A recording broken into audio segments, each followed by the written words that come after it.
Good morning and welcome to today's meeting of the Scrutiny Commission. As usual, this meeting is being broadcast live to the public.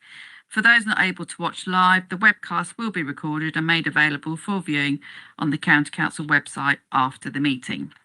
So we'll move on to item 1, so minutes of the special meeting held on the 29th of October 2025, pages 5 to 10. I move that these can be taken as read, confirmed and signed. Everyone happy with that? Item 2, minutes of the meeting held on the 10th of November 2025, pages 11 to 20. Again, I move that these are taken as read, confirmed and signed. Is that agreed? Thank you. On to item 3, question time. I've not received any questions from members of the public. On to item 4, questions asked by members under Standing Order 7. I have not received any such questions. Item 5, to advise of any other items which the Chairman has decided to take as urgent elsewhere on the agenda. I have one urgent item that I will bring to you at the end of the meeting. On to item 6, declarations of interest in respect on items on the agenda. I'm assuming that all members who are members of district councils who wish to declare another registrable interest in relation to the medium-term financial strategy items. Do any members have any other interest they wish to declare? No, thank you. Okay, on to item 7, declarations of the party whip. Do any members wish to declare the party whip? No. Okay, thank you. Item 8, presentation of petitions. I've not received any petitions. So on to item 9, the medium-term financial strategy 2026 to 2027 and the 2029 to the 2030. These are on pages 21 to 106. Simone Hines, Assistant Director of Corporate Resources, will be introducing this report, supported by Declan Keegan, the Director. The leader, Mr. Dan Harrison, and the lead member for Resources, Mr. Fowler, who just walked in, are in attendance for this and all of the other MTFS items. So welcome to both of you. We will consider this and all the MTFS reports in line with the schedule which has been circulated to everybody. So Simone, do you want to make us start and take us through the first section of the report, paragraphs 1 to 27 and appendices A and B? Thank you, Chair. I think the leader is going to introduce item first and then come to me. Over to you, Mr. Harrison. Much, Madam Chairman. Well, I'd like to say welcome to everybody here today. It's important. I've always believed strongly in scrutiny, and we're going to endeavour to do our utmost best to keep those standards high today. I'd like to say from the beginning, I've said Reform UK will do things differently. We found 2 million in residents' concerns on flooding our communities. There's 100k for flood wardens now agreed. Schemes will be working with the department to look at how we're going to tackle flooding with our partners and our lead local flooding authority. Efficiency review, groundbreaking, first of its time in the country, confident it will deliver tens of millions savings going forward. We've provided for growth in the budget, prioritising vulnerable children, adults, and also provide 4 million next year for the QCC improvement plan to get back where we'd like to be performing. The council tax level, the draft budget is based on 299, which would be the lowest increase. Obviously, I'm a tax cutter at heart. My ambition is to do the best we can for the taxpayers of the county. And I'd look forward to questions. Thank you. Thank you. Simone? Thank you. So with the agenda, you have a copy of the Cabinet report from December, which was the draft budget approved by Cabinet back then. And Scrutiny Commission are asked to consider and comment on their proposals prior to Cabinet then agreeing their final proposals next week. So as of the December budget report, the draft budget showed a gap of 23 million for 26-27 and then rising to 106 million by the end of the MTFS period, which was 29-30. That each year of the MTFS at that point was based on a 2.99% increase in council tax, and that's across all of those years. Service demand, and particularly in social care, as you've heard many times, is a key factor in that budget gap, again across all the years. We do also have inflationary pressures that are driving some of that gap, and the national living wage being one of the key ones, which isn't a local decision. It is set by government and is increasing by 4.1% for next year, and that drives was a big determinant of our adult social care costs. So there are inflationary factors in there as well as service growth. In total, there is around 130 million of service growth included over the 4 years of the MTFS, and around 70 million for inflation over that period as well. There have been some changes since Cabinet approved those draft proposals in December, and Section 9, or the table at Section 9 of the cover report, shows the changes that have been made since that position. The provisional finance settlement was released by MHCLG shortly after, a couple of days after the Cabinet meeting. And that did show some small improvements in the funding position compared to the assumptions that we had made in the draft budget. But I think it's fair to say, despite the fair funding review and the kind of proposals that the government have now confirmed, the county still looks like it will be one of the lowest funded authorities in the country, even after fair funding, which obviously not what we hoped would be the outcome of that review. And that isn't helped actually by some last minute changes that the government made in terms of the final proposal as well, where they opted to continue the recovery grant, which was to the county's detriment. But so there's a small improvement in funding from that provisional settlement. That is still subject to change. We haven't had the final settlement yet and aren't expecting that until probably the second week of February. But that small improvement, along with some marginal improvements in growth and inflation forecasts, has meant that the deficit for next year has reduced to about 17 million for 26-27, and just under 90 million by 29-30. Again, that is still subject to some change ahead of Cabinet next week as we just refine those proposals. And although it is a slightly improved picture from the position in December, clearly there's still a significant financial challenge there for the authority, particularly with the gap for 26-27 that remains that focus.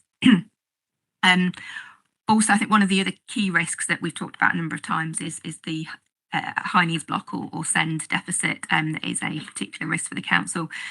And whilst the government have indicated that responsibility for funding SEND will pass from councils to central government from 28-29, we don't have any details about how that will work. So we don't know how the government plan to treat the historic deficits that have been accrued up to that point.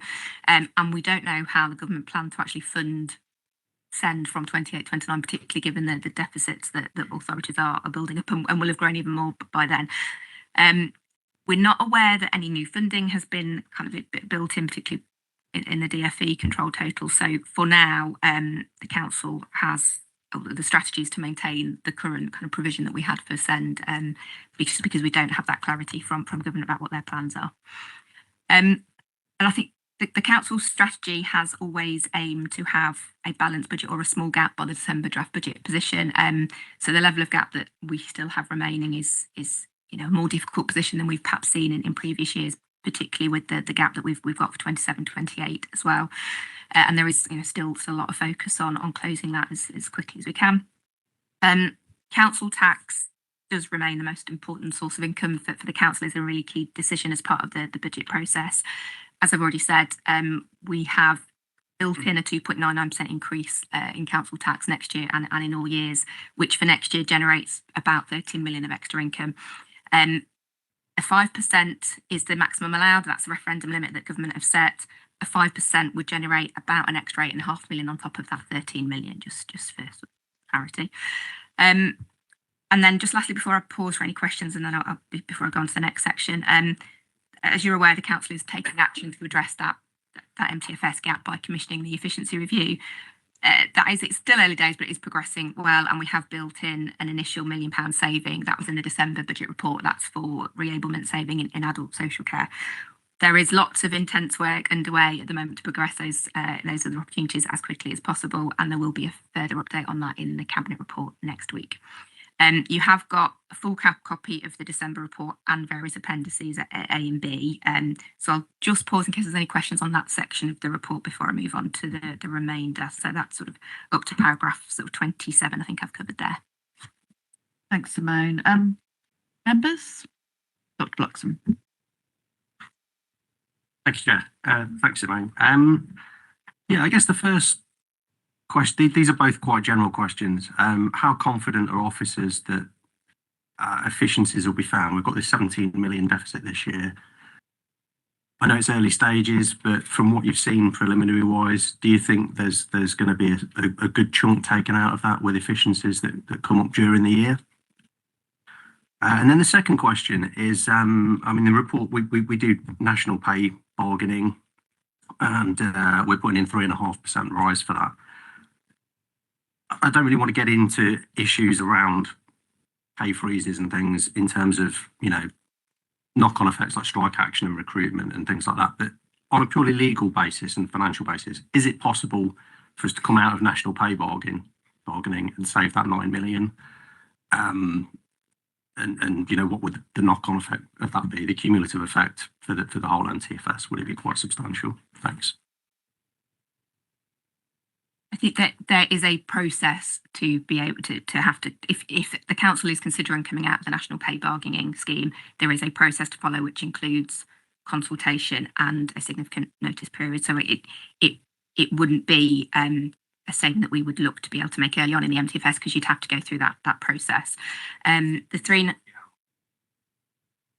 think it would be the best part of 12 months.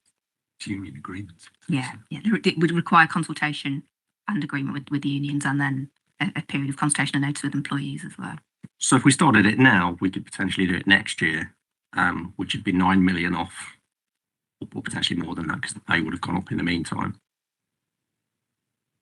I think on a practical basis, we'd struggle for next year, because you don't just have to sort of come out of it. You've also got to get the people in place to do sort of pay negotiations, because you've still got to, I suppose, you're still living with that expectation that there will be sort of pay awards. You've got all the people locally looking at what happens nationally and almost using that as a benchmark. So people have come out in the past with the view, I think, of trying to sort of get something different locally, but there's not many. And I think it often is because you end up getting sort of just getting pointed at the national pay award, and that almost ends up as sort of an artificial restriction. But I think it'd be very hard to do for next year, because those negotiations have already started, and actually just getting the arrangements in place to do it in good time would be difficult. And then in terms of the first question about the confidence in terms of the efficiency review, I think you're referring to, whilst we have seen a number of the kind of opportunities and themes that are coming out of that efficiency review, what we haven't kind of got that assurance on yet, because it just hasn't progressed to the extent it needs to yet, because it's still early days, is the overall kind of financial quantum of those opportunities, and in particular how they might be profiled, or how quickly they could be implemented, and how they'll be profiled over the MTFS, which is why so far we have built in the saving that we are confident in and we have seen the evidence for. There will be further opportunities come forward, but in terms of what that quantum is as yet, we're not in a position to say. Just to add a little bit to that, I think the expectation is, obviously you get somebody like Newton to sort of go for the bigger, more ambitious type stuff. So it's not going to be the kind of the sort of turnaround and just sort of hack something away quickly. So it's more going to be the impact on the years after next year will be much bigger. I think the impact on next year on that sort of 17 million will be fairly limited, just because it's the type of thing that they're going to aim for. I think there'll be some positive impact, but it's not going to be transformational on that year. It'll be the future years. So on that basis, then we could live with the deficit next year, knowing that it is going to come down in the future. We would be confident that that these figures will be altered significantly. In some ways, that's at the heart of the MTFS. It's a risk view in some ways. How confident are you? If you ask somebody like me, I'm always going to lean to kind of the more sort of prudent side of the world, where you sort of look for the gaps to close before you sort of come into those gaps. Other people might take a different view, but you're right. It's a key consideration. Has the authority got the plans and sort of the resources in place to actually do something meaningful about the financial gap?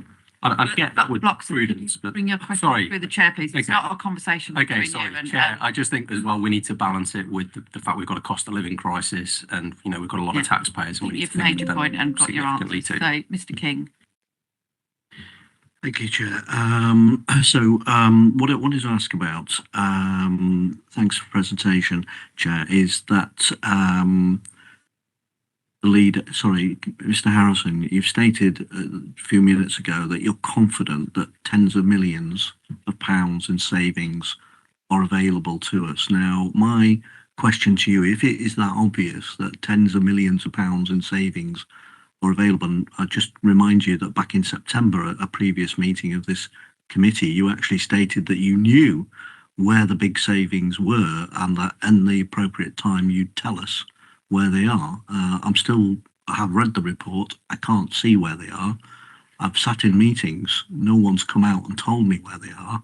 So I'm wondering now if you can now back up the rhetoric that you stated in previous meetings with a specific where this tens of millions of pounds in savings are, because tens of millions, to me, that means that they must be fairly obvious where those savings are. Now, if it's what your colleague over there, Dr. Bloxham, suggested, that you do a pay freeze for staff, that would be very, very concerning to me, because, and I'll tell you why, because first of all, it's not a given that it could happen. And secondly, the impact on morale of our staff will be absolutely immense, very, very negative. And I believe that would be cause a very serious harm to the authority and to the authority services if we were to implement such a brutal tool as a pay freeze on staff,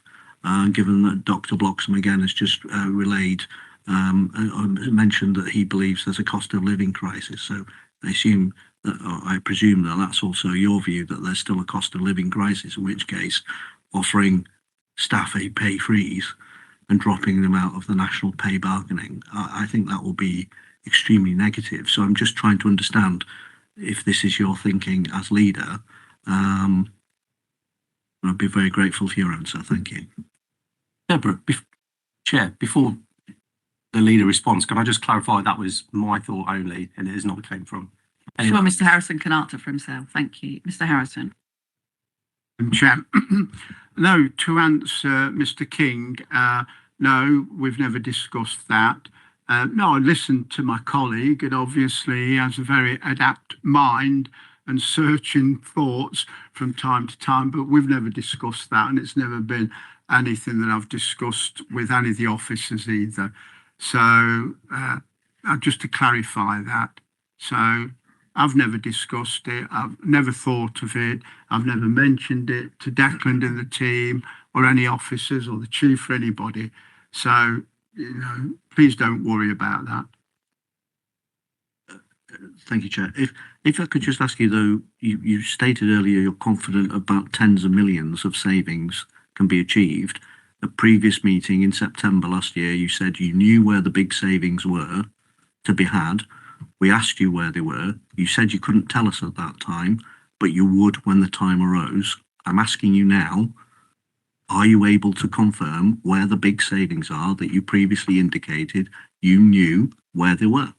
Can you tell us? Thank you. There's big savings that are being looked at. We already have some that I believe now are in grasp, and it is in the tens of millions, but I'm not prepared to promote a figure this morning, but I have absolute confidence we can touch and feel that. But this programme is hard for you to understand because it is something that is ongoing. So it will be looking at areas. What they've looked at is some of the earlier areas where it's more simple. Now we're moving into bigger things, but probably more complicated in their application to go forward. And some of them will deliver over the next 12 months and some will be 24 months, etc., etc. So the process, it's hard from where you're sitting, but this isn't me to give a lecture on how the actual workings of all of this is happening. I'm here to support and help you with what I can tell you openly, and it is tens of millions. It'd be inappropriate if I start putting numbers down because that just won't work. I just want to be able, well, it's not a budget. I'm not delivering a budget today. You must understand that. I'm trying to be helpful and honest and open. There's tens of millions I can touch today. I can see them, but I'm not prepared to reveal a budget in advance of a budget. But I'm here to give you confidence, and that's what I'm trying to do, to help you with confidence. There is money that we now can see that looks as though we can rely on and trust on. You see, when we do all of this, and it's important for you all to understand this, the team come forward at regular meetings and they may suggest this and that. And some of it may be short, maybe long term, but ultimately it has to be in the hands of the 151 officer. He's got to say, yeah, I can see that will come in. And now he's got confidence. And so this is the whole process. It isn't just turning up. There is quite a complicated process to go through, the verification. And then we've got to look also at the impact. Now we're dealing with impact. People come up and say there's no barriers to these people. They can move anywhere and anywhere. And that's fine. But then they'll come to the team dealing with this, and we will then look at what opportunities. Now, would that be an advantage or disadvantage? Would we really want to do that? So there's a lot of tricky stuff. It's not just simply let somebody turn up and they say, here's your paper, that's what we've got.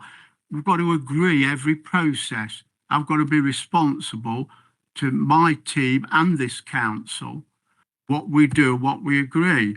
So the first sort of comments from my colleague, we would have probably a bit of a brainstormer on that one, wouldn't we?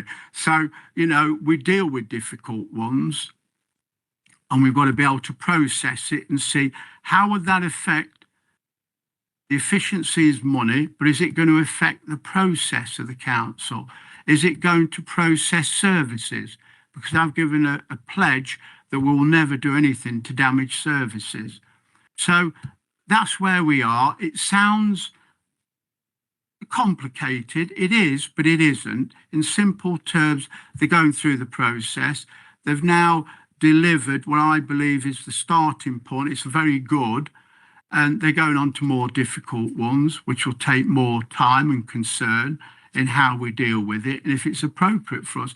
So it is a complete sweep from top to bottom. And we have to evaluate, is that going to be good? Is that what we want? Okay, so the savings looks good, but how is that going to affect the business? Are we going to disadvantage ourselves in any way? Because we won't allow that to happen. So, okay, it could is, I just bring Declan in now, Lisa? Yeah, of course. Declan wants to give some clarity.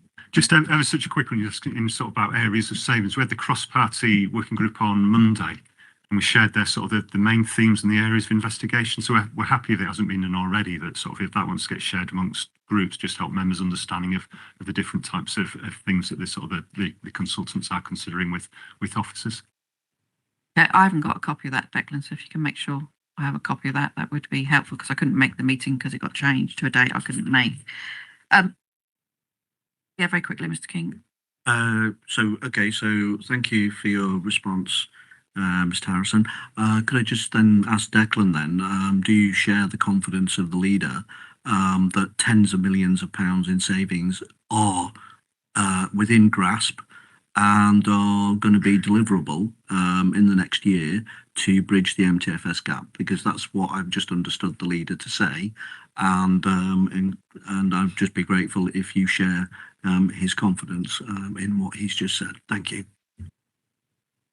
Yeah, I suppose in some ways it's a little bit sort of one of my earlier answers. You don't bring somebody like Newton in to just sort of find sort of small bits and pieces. You get them into just sort of a very thorough analytical review that sort of pushes the boundaries of what you can do. So they're certainly working in the space to produce kind of, you know, a good level of savings. You know, it's the order of magnitude the leader gave, the sort of the tens of millions. It's certainly kind of what they're looking at this point in time. It's still obviously got to go through a lot of reviews. The leader touched on it a little bit. You know, sort of it's partly my responsibility to make sure the MTFS is robust, but it's also kind of other chief officers making sure they're happy with the impact on the services, people are happy with the impact on the team. So it needs to go through all that before you can sort of say, you know, this is a delivered opportunity, which is why not all of them are getting brought forward. And in truth, the majority aren't getting brought forward for this MTFS to make sure it's had that proper rounded review. But as we sit here now, the review's progressing well. It is following up an awful lot of leads, and it's sort of it is looking sort of pretty positive. But in terms of it, again, as I sort of touched on before, this isn't going to be about next year. It's going to be about the 4 years of the MTFS. So we just need to be careful on that kind of that timing and that sort of what is possible in a short space of time. Mr. Poland. You just to sort of help my understanding then, In terms of the tens of millions discussed in September, obviously that was before Newton come in. Is those tens of millions in addition to what Newton might find, or have those savings been shared with Newton in order so they can sort of have that as a starting point? And is work currently ongoing with the financial team on those savings, even if they can't be shared with this meeting? And in terms of the efficiency saving, the Newton review, can I, again, a question for Declan really, just to help my understanding, is anything in this year's budget or indeed the NTFS based on a Newton finding a specific number of millions of pounds or specific amounts, or is the MTFS projecting forward based on Newton finding absolutely nothing, and therefore anything that Newton find would be a bonus?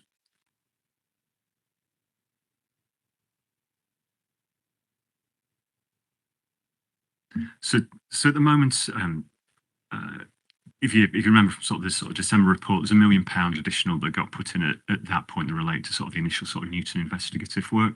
So they've continued running down sort of a few work streams.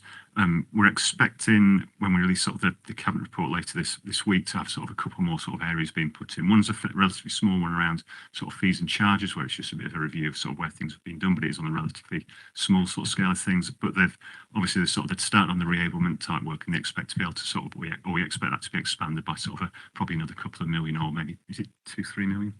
Through another £3 million. So it will help the position a little bit. But to your question, most of it is going to come to help that sort of gap in the future. So the MTFS is pretty much built on, I suppose, the original savings that were identified with a little bit from Newton.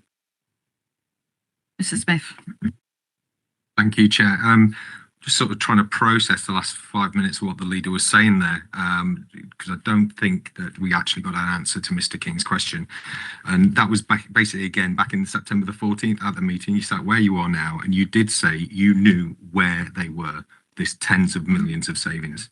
And you would tell us in the appropriate time. So my first question is, when is that appropriate time? Because, you know, to me, the budget is coming up, 3 weeks away. We need to know when that appropriate time. And to think that, you know, colleagues around the room don't read paperwork, because I know certainly our group does, and I'm sure colleagues around the room read the paperwork. You would imagine that if these tens of millions of pounds were so easily identified, because you know where they are, you've stated that on a number of occasions, why can't we see it? Which is, you know, bizarre. And you've just sat there today and you said you can see them, and I quote, you can touch them. Why can't we, leader? Thank you. You will very shortly in the budget. I've tried to explain that I cannot present a budget to you today because that isn't appropriate, but that will be part of the makeup of the budget. So understandably, I'm not talking about a budget today, but I have the confidence to talk to you when the budget is announced with what's happening. So the process is that there are early gains where we can see, but obviously the more involved gains is more involved, and that is a process then that we follow through. And it's not till the end of March when they should have completed this task, and there are some big pieces of work they're undertaking at the moment, and they're complex. And so where we are, I'm trying to be helpful and honest, and I'm confident because I know what I can do in the budget, but I can't give the budget today. And it's impossible for you to expect me to start to go into detailed finance other than to give you assurances. And I've said that, and obviously the officers are here with me. And if they said, well, that's not right, they'd have told you so. So I only know what the officers tell me is appropriate, and we've agreed.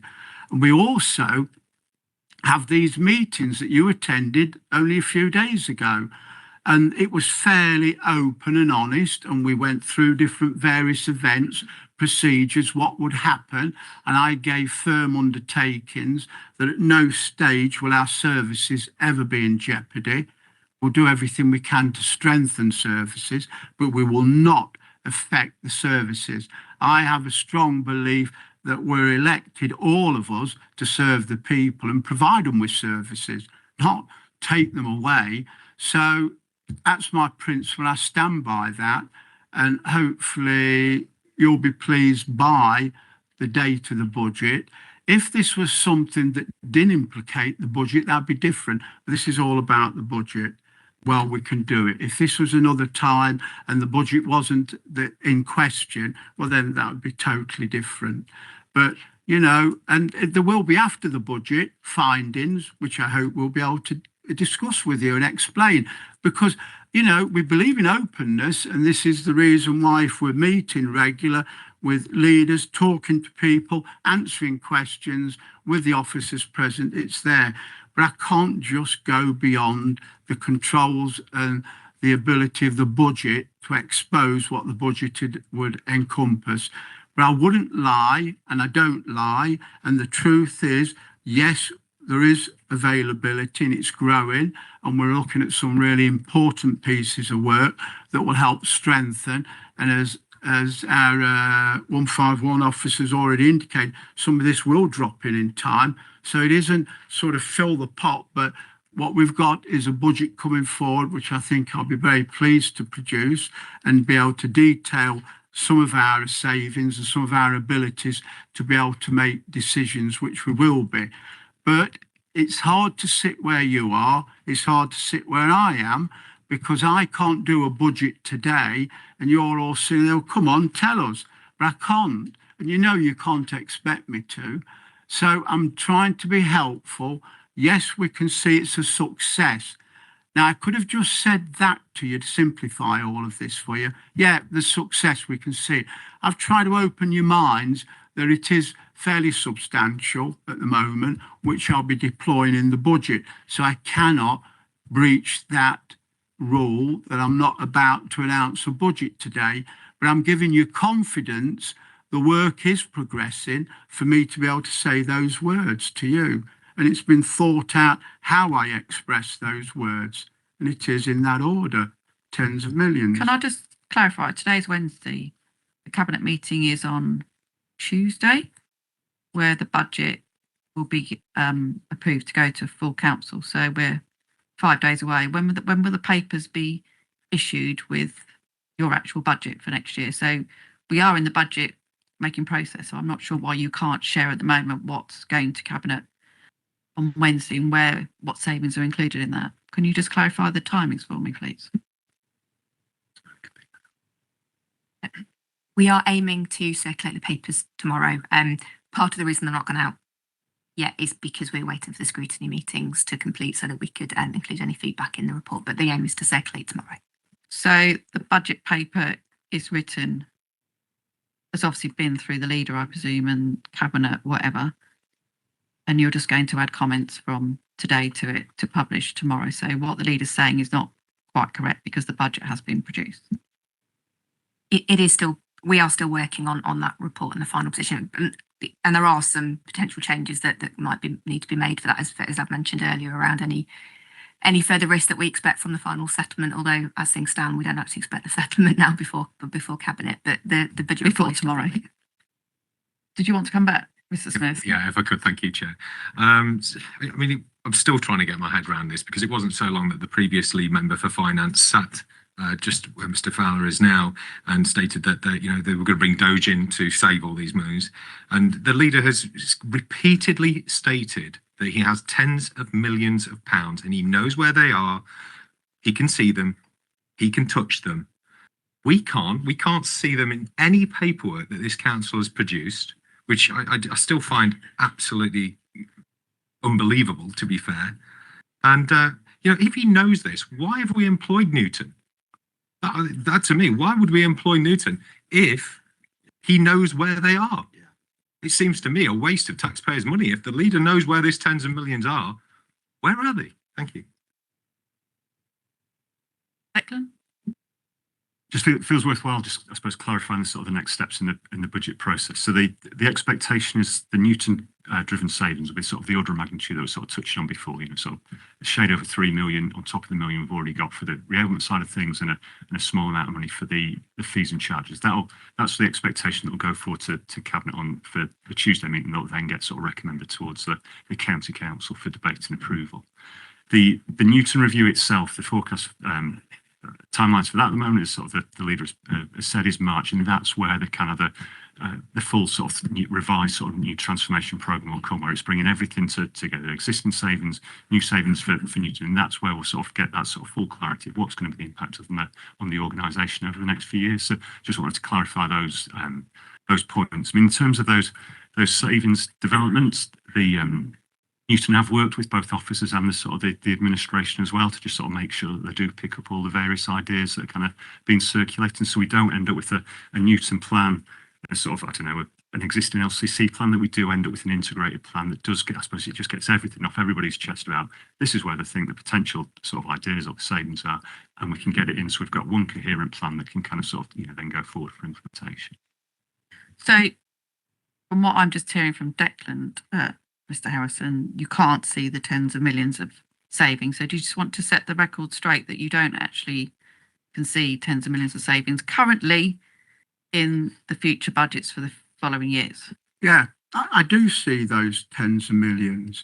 I saw them at the very beginning before this process started, because I had belief in what I understood looking at the council, and I'd previously said in another administration I could have saved 72 million. There was quoted a figure that I had confidence in. So I entered this with confidence, believing in it, believing in my own thoughts and ideas that have now been translated technically, that I never had those skills, but I could see the vision and I could see where we were going, and I thought it would be appropriate, and I'm confident that it will be very successful.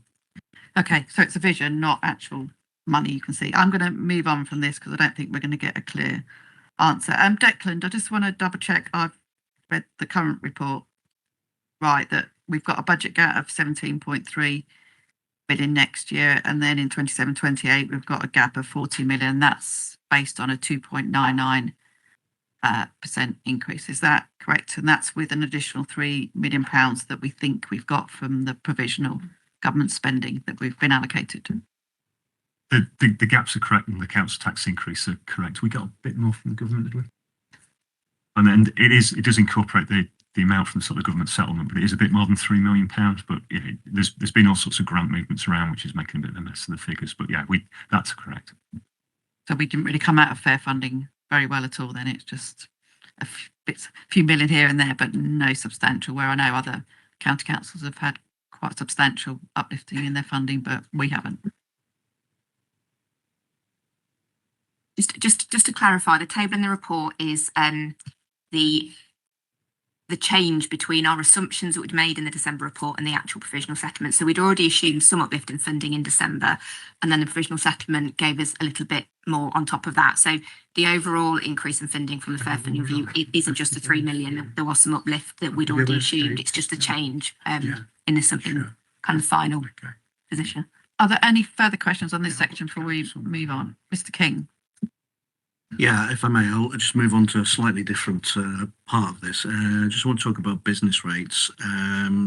Obviously, we're all aware that the government has decided to capture the growth from the business rates review that it's doing. But in the report, which obviously has changed quite a bit, it talks about the business rates pooling. Now, I'm led to understand elsewhere that the business rates pool for Leicester and Leicestershire has been disbanded this year. Has the impact of that been fully accounted for in the revised figures that have been banded around? Can you just explain what the impact is and what difference it makes? Thank you. Yes, can do.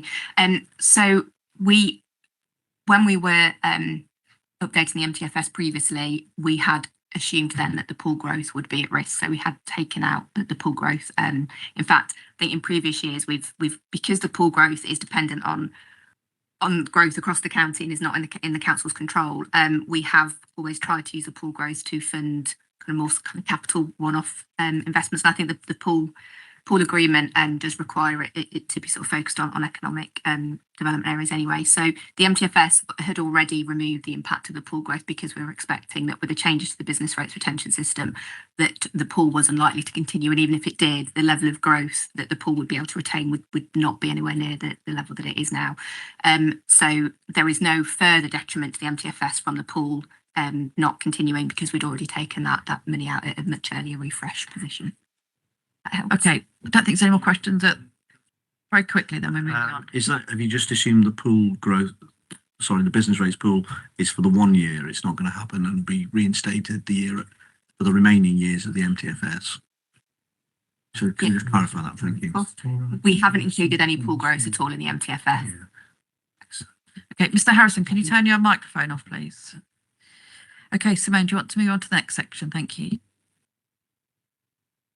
Will do, thank you. The next section is, I'm just going to cover paragraphs 28 to 36, which is the corporate and central items. This is quite brief. So alongside all of the service related budgets that we have, which is obviously by far the biggest chunk of the council's budget, we also retain a number of central items. That includes provision for inflation, both pay and price. And the reason that it's held centrally is that we don't yet know, for instance, what the pay award is. We've made an assumption, but we hold that contingency centrally and then allocate it to departments once we know what the actual cost is, rather than building it into departments' budget straight away. So we hold that corporately, then allocate it as and when it's needed. We also retain a risk contingency and have done for many years, and that is kind of based on the level of risk that we think the council is facing.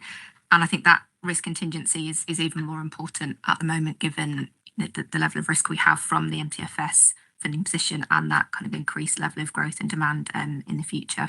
And we also hold that also as contingency in case some of the savings plans that we've got included take longer to deliver than we expect. So we have got that contingency to ensure that in year we're able to manage any of those fluctuations. You have got some more information on that Appendix C as well, but I'll just pause now in case any questions on that section.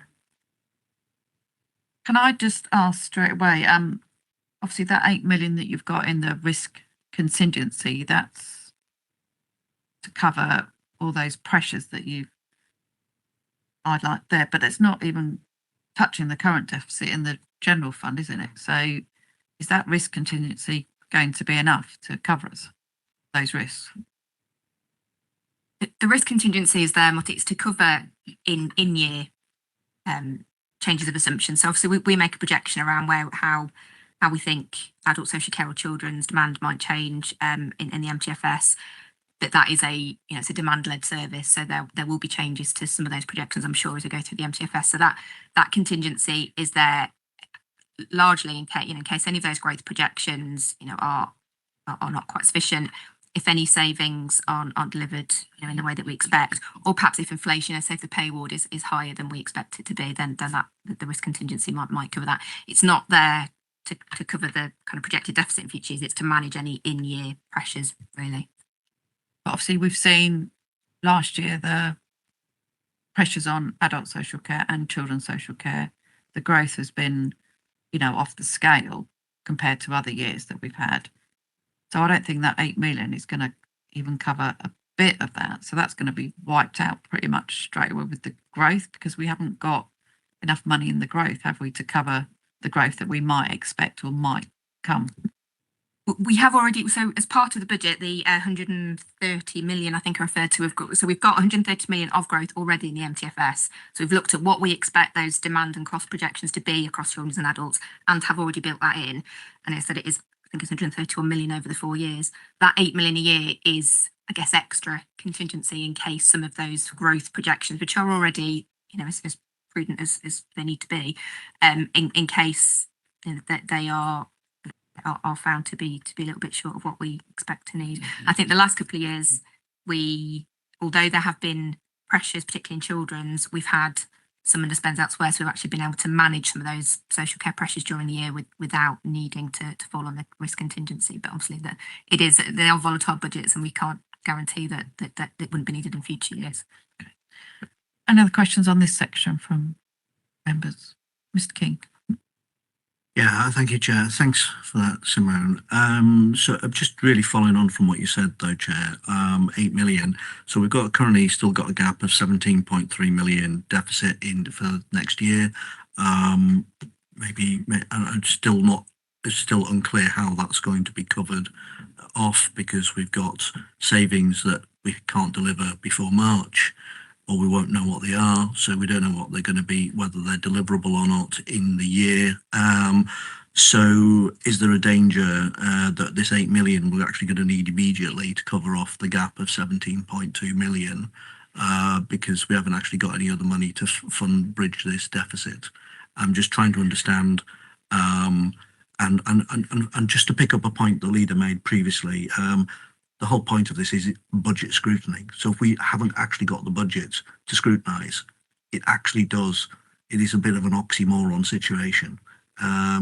So if we're not scrutinising the budget or the budget proposals, this is what we're here to do. And having looked through all the other things of all the other scrutiny panels and being involved in adult social care one, the thing is that if the demand forecasts ever so slightly nudge up, and go back to anywhere near what the historical average has been. So you talk adult social care, it was running at 3.6%, it's now 2.1%, but if that nudges back up ever by even points of a percent, then the assumptions and presumptions that are in the MTF are absolutely shot to pieces, because the acceleration in costs. So £8 million, as I agree, I don't think it's anywhere near enough. But then equally, we don't actually know whether you've managed to bridge the 17.3 gap that is still existing in the MTFS in the draft budget as we understand it.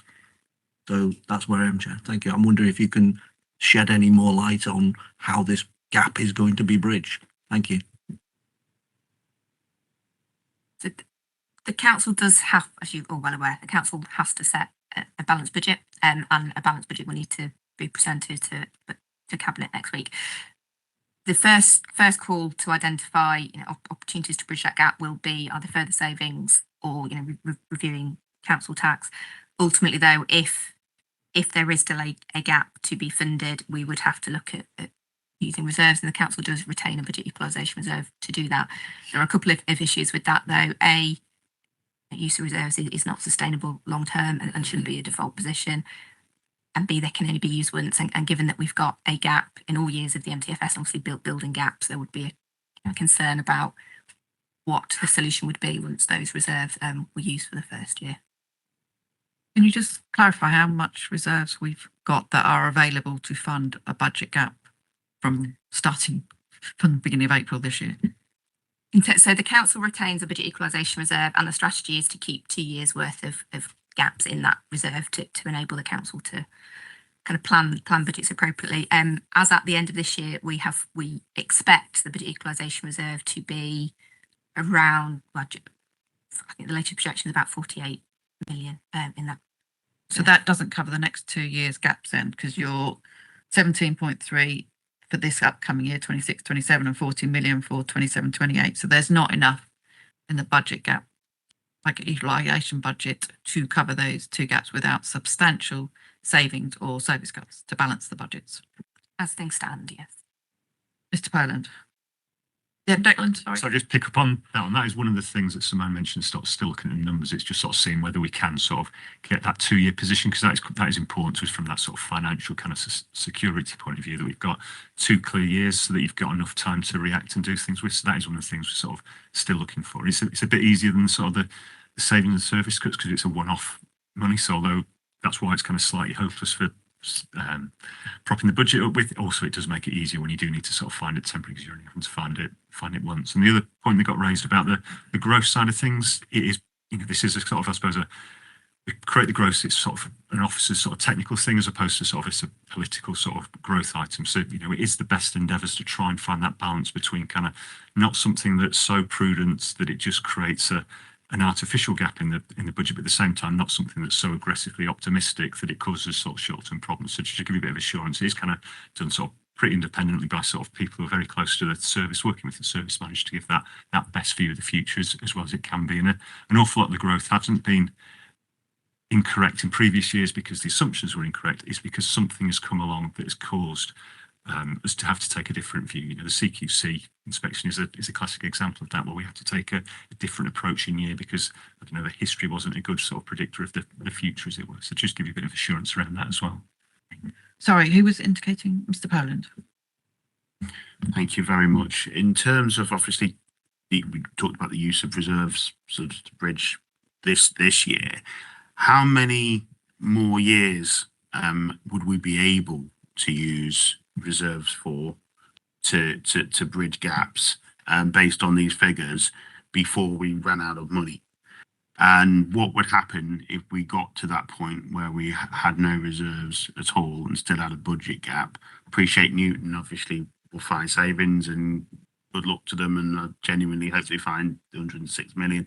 But if, for the sake of argument, so that's what we have to do here.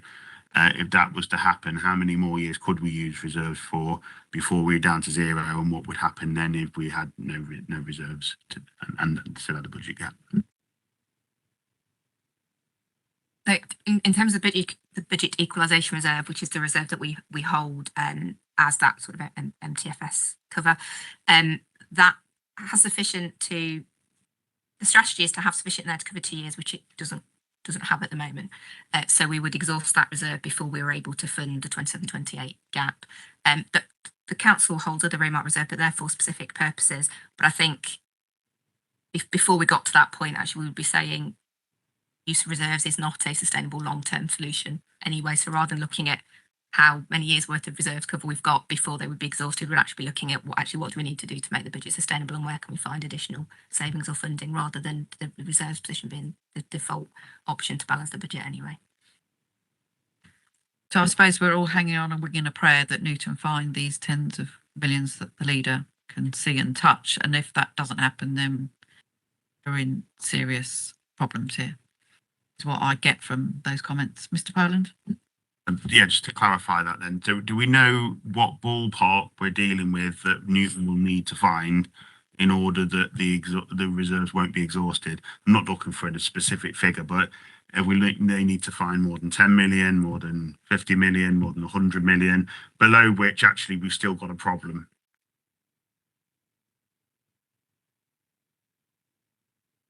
And obviously, you're looking for, I suppose, a greater impact on the near term, because we need to get sort of the plans in place for that. So you obviously sort of seen the budget gaps in the report, and they're the sort of the figures. Obviously, we want them to be coming down to sort of maintain the kind of ideally down to zero, to sort of maintain that position. It would, as things always change in local government, it's always unlikely you're going to have one silver bullet, even something sort of as impactful as sort of the efficiency review that's going to sort of resolve all the problems. But if you the answer to that, I suppose, is you're looking at those sort of budget gaps and trying to get those as low as possible, and making sure it gives you enough time to react for those sort of future years as well. Okay, shall we very quickly, James? Again, forgive the simplicity of the questions, but just trying to understand. Is it your opinion that service cuts will be required before the end of this period, even despite Newton's work? By this period, which period are you referring to? I suppose we'll find out, I suppose, effectively in March. You know, it is a kind of you can only spend the money that you've got coming in, and if the Newton review disappoints, it makes service sort of reductions more likely. If the Newton review kind of over delivers, you know, obviously kind of it takes them off the table for a sort of an extended period of time. So it's going to be a bit of a wait and see for March. Okay, Simone, do you want to move on? Thank you. If I just move on then to the next section, which starts at paragraph 37. Actually, some of this I think we've perhaps already covered, but this section is the adequacy of reserves and robustness of the estimate. So as part of the budget process, regulations require the 151 officer to give 2 opinions on the budget, and to present those as part of Cabinet and Council approval of proposal. So the first one is to confirm that the budget's based on robust estimates, and then to confirm that the reserves are adequate, and are adequate in light of the level of risk that the Council faces. The report then at paragraph 38 goes through some of the significant risks that I think you'll all be aware of. I think probably the main one to highlight is the SEND deficit that given the lack of clarity over government kind of policy and future funding of this, we've retained our existing strategy and have taken that into account when looking at what that level of reserves needs to be. And I think that remains, probably the biggest risk that we face at the moment. But based on the draft budget report, that opinion is that the proposals are based on robust estimates that we talked about in terms of that view of growth, in particular the demand-led growth and the forecast that we've made there, that savings are realistic and we're happy that we can achieve the savings that are built in. And just to reiterate, the savings that the vast majority of the savings built into the MTFS are those that officers had already been working on. There are then some additional savings from the efficiency review that at the time of the December report, it was that reablement saving, and we have got confidence that that one can be delivered. There aren't any further kind of targets built in around the efficiency review at this stage because we want to see what those opportunities are before we build anything in. And then in terms of, if we already covered, the gap for next year has reduced to the 17 million, but that 2-year gap remains at sort of in the region of 57 million as things stand, pending still some further decisions and any further savings from the efficiency review. And because that does exceed the budget equalisation reserve, that does mean that we are focusing on what actions we can take in the short term to try and reduce that gap. And as I said before, sort of use of reserves would not be a long-term strategy anyway. The assurance statement will need to be reviewed ahead of the final proposals coming to Cabinet next week. So the final budget report will be supported by an updated assurance statement, and will take into account any changes that have been made to the budget between December and final proposals, and then that will be available for County Council as part of their debate as well. So I'm going to pause there in case there's any further questions on that. Thank you. Questions, Mr. King? Yeah, thanks, Chair. So thank you for that, Simone. So obviously we did talk about some of this a few minutes ago, but two areas I want to focus on. One is the SEN spend, the high needs, and obviously we're holding a lot of cash to cover the 50% of high needs. And what I want to try and understand is that what is our approach to this similar or the same as other authorities with a similar high level of overspend on the high needs, or have other local authorities taken a different approach, i.e. they're not holding tens of millions in reserve to cover off the deficit. So I'm just trying to understand, is there a different approach the council could take here, and whose decision is it to make as to what that approach is that we take? I'd just be very grateful, Chair, if we could have an explanation about that. Thank you. So in terms of the current position with the SEND deficit, we are projecting the deficit by the end of this financial year, to the end of March this year, to be 110 million or in that region. The council has got a policy of setting aside some provision towards that deficit because it is, the prudent thing to do, and we don't know what government policies like to be. As at the end of the year, we expect to hold provision of around 65 million, I think it is, against that deficit. So it is about half, so that we are exposed to sort of the remainder of that risk. The government have indicated that there will be some support for deficits, but haven't given any detail about what that will look like and how that support would be given. And have actually said that support will not be unlimited. But beyond that, we just don't know. In terms of other authorities, I think there's a mixed approach. I think some authorities are making some provisions. Some have I think because of the way that the deficit is escalating so much, they have had to relook at their strategy. I think it's also fair to say as well that it's not always easy to see in other authorities' MTFSs exactly how they're treating the deficit for various reasons, probably. And then in terms of the decision around that, I think if we come back to the Section 151's responsibility to give that opinion on the adequacy reserve and the robustness of the estimates, that the risk around SEND and the deficit that the council's holding on its balance sheet and its overall level of reserves is something that the Section 151 officer has to take into account when saying to Cabinet and Council whether the budget is robust or not and is reasonable. Just on that implication, but Simone touched on authorities take different views, but if you're not making any sort of provision, you're effectively borrowing to fund the day-to-day sort of spend on SCND, which obviously just sort of amplifies this costs even further. And that's the worry about the government's approach. There isn't anything in the national budget that suggests they're actually going to close the SEND deficit. The recent information that's come out is hopeless, in that it basically just sort of says they're expecting everybody to do what they can on the ground, and they've released a bit of information. So it means that the support is going to be somewhere between 0 and 100, but we just don't know where it is. So it would be kind of very optimistic not to have a decent level of provision, and all the indications at the moment are that it's going to be a borrowing type solution. So, you know, in line with what we've done for many years here, trying to avoid borrowing, the approach we're taking is very much in line with that. If I may, Chair, I've got a second point. Well, thank you for that explanation. Very grateful for that. The other point I wanted to raise, which is you mentioned in the report, is non-achievement of savings and income targets, and that's really what I suppose a lot of our discussion so far has been about. And I suppose the reason I wanted to ask this is actually the leaders stated today and previously that there'll be no service cuts on his watch, and that's great, you know, if that's the case.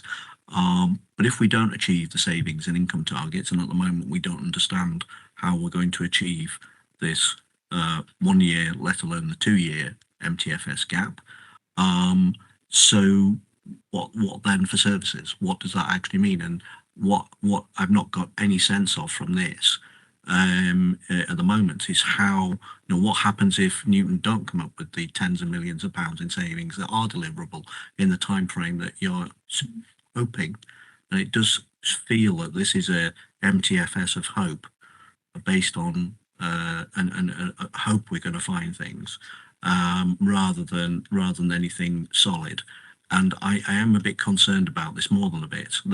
So at the moment you've got a proposal out about, you know, shutting SEND nurseries. Well, not closing, removing the contracts with the providers, which in effect will lead to their closure around the county.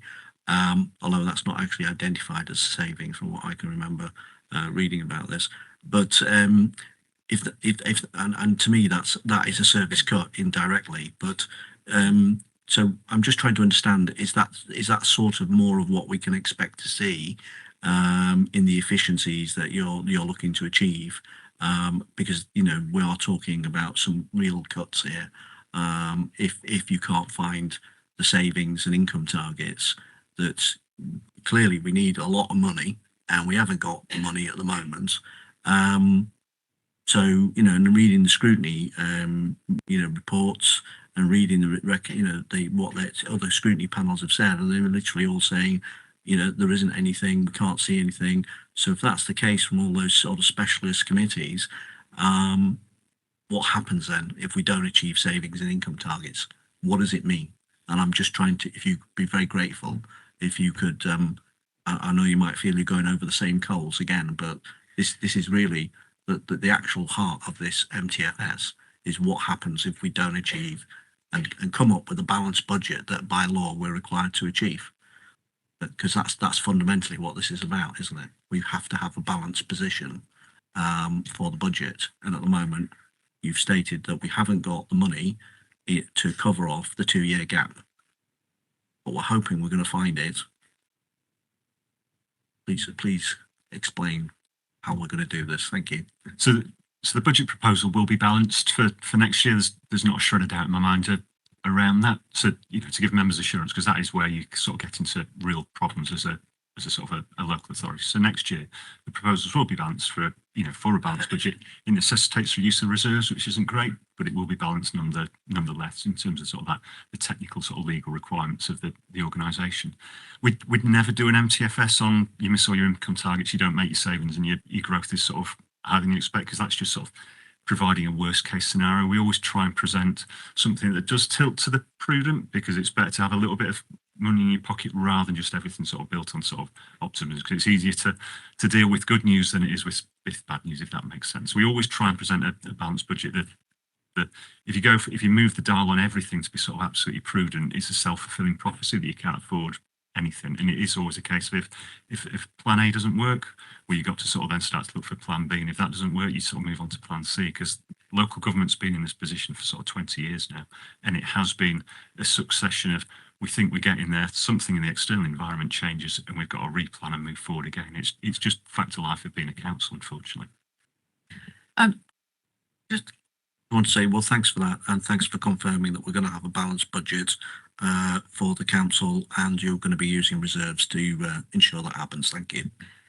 Can I just ask about paragraph 46, D, the transformation, 8 million for transformation. Is that before or after the payment of 1.4 million to Newton for the efficiency review?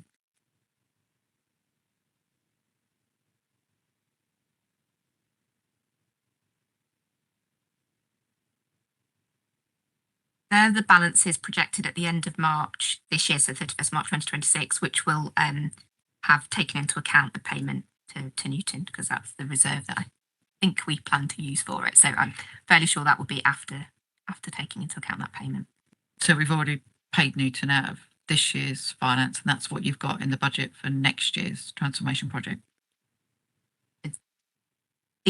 Sorry, these are levels of earmarked reserve. So as at the end of this year, we will hold a transformation reserve of 8 million that can then be used to fund transformation projects and some level of resource in future years.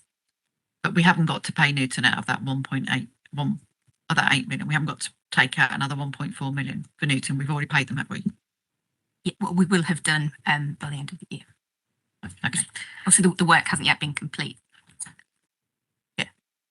Checking that that's going to be 8 million for next year and not minus 1.4 million for Newton is what I'm trying to get to. And just picking up on about the balancing the budget and the 151 officer section 25 report, is that coming out tomorrow as well?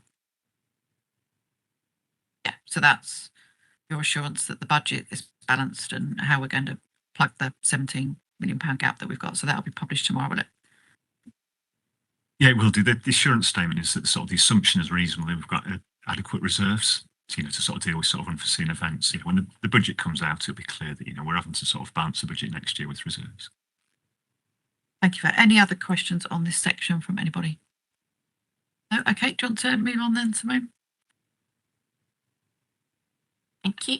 Last couple of sections, I think. So the next section, starting at paragraph 56, is the capital programme largely. And just sets out that the 4-year capital programme based on the draft position in December is just over 456 million. There is a gap on that programme though of the gap as of December was 84 million, and that if no other sources of funding were available over the MTFS, that gap would need to be funded by borrowing or the capital programme prioritised further to reduce the costs. I think one of the largest pressures on the programme, and I think we've talked about this at previous meetings, is the shortfall on the school places programme, I think because of some changes to DFE grant and 106 shortfalls.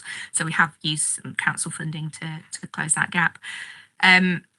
Since the draft report was published in December, there have been some government grants announced that have now been added to the programme, and we've had some additional capital receipts. So actually that shortfall has now reduced slightly to about 75 million.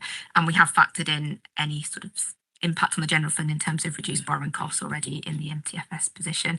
And alongside the revenue gap that we've talked quite a lot about, we will need to keep that focus on the capital programme as well in terms of making sure resources are prioritised and we focus on schemes that are essential or invest to save to make sure that we kind of cap those borrowing costs at an affordable level.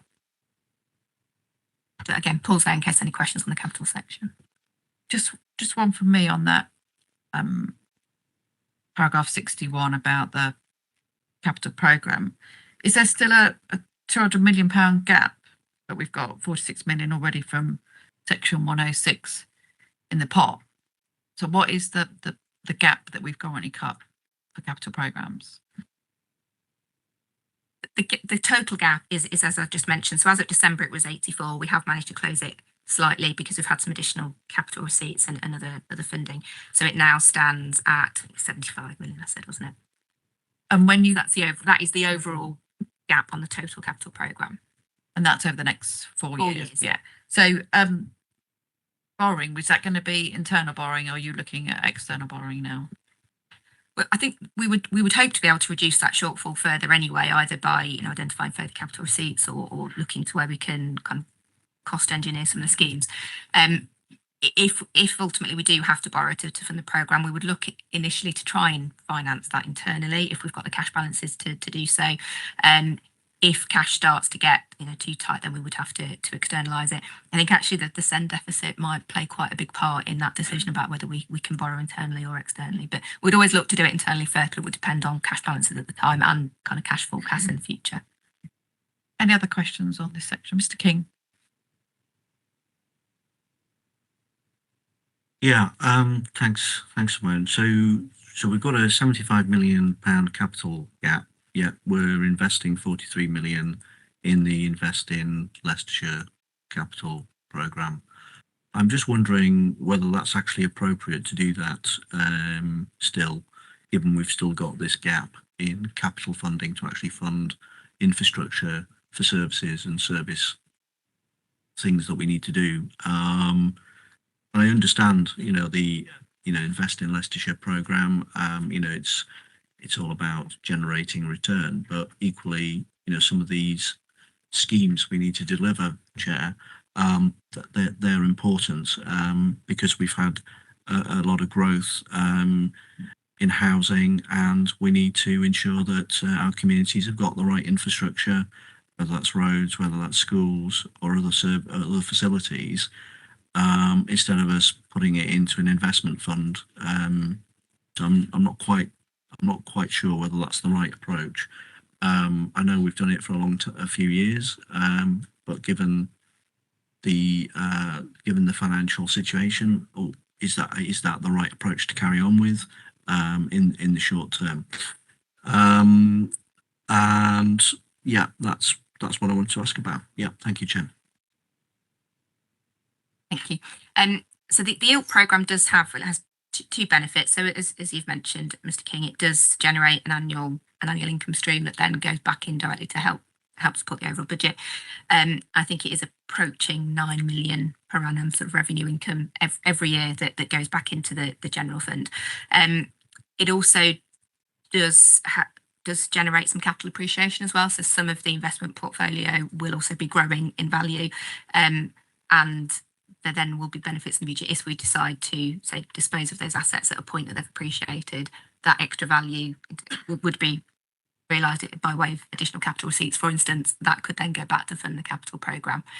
So there are, we do take, we'll take a decision on new investments, looking at, a business case or financial appraisal on any new decisions and making sure that they do achieve that yield, and there's and that chance for capital appreciation. So we'll take a decision, on a case-by-case basis. But overall, the two benefits of ILP are those annual returns and capital appreciation. That both of those things help to support either day-to-day services or closing that capital programme gap.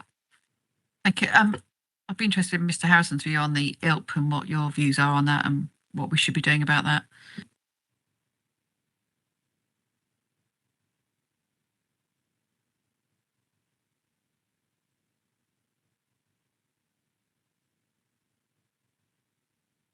Yeah, obviously support projects that are viable and benefit the community. So, it's in simple terms. I think that's what we should be doing, and that's the sense of direction. So do you think we should be putting additional funding in this year with the budget gaps that we've got both in capital programme and the general fund? Yes, I do. Thank you. Any other, Mr. King? Yeah, I just got a second point about this, which was having sat through a number of departmental presentations about the settlement this year and the LGA. Quick question, hopefully, is the civil servants have been making a point, and ministers have been making a point, that if councils don't increase or don't use all the income generating opportunities that they have to the maximum, i.e. fees and charges and council tax, that when it comes to other grants and other pots of funding, we might not necessarily max our income from those. So just in particular regarding capital, obviously some of the capital schemes rely on getting money from the government, from the Department of Transport, Department of Education, etc., in year.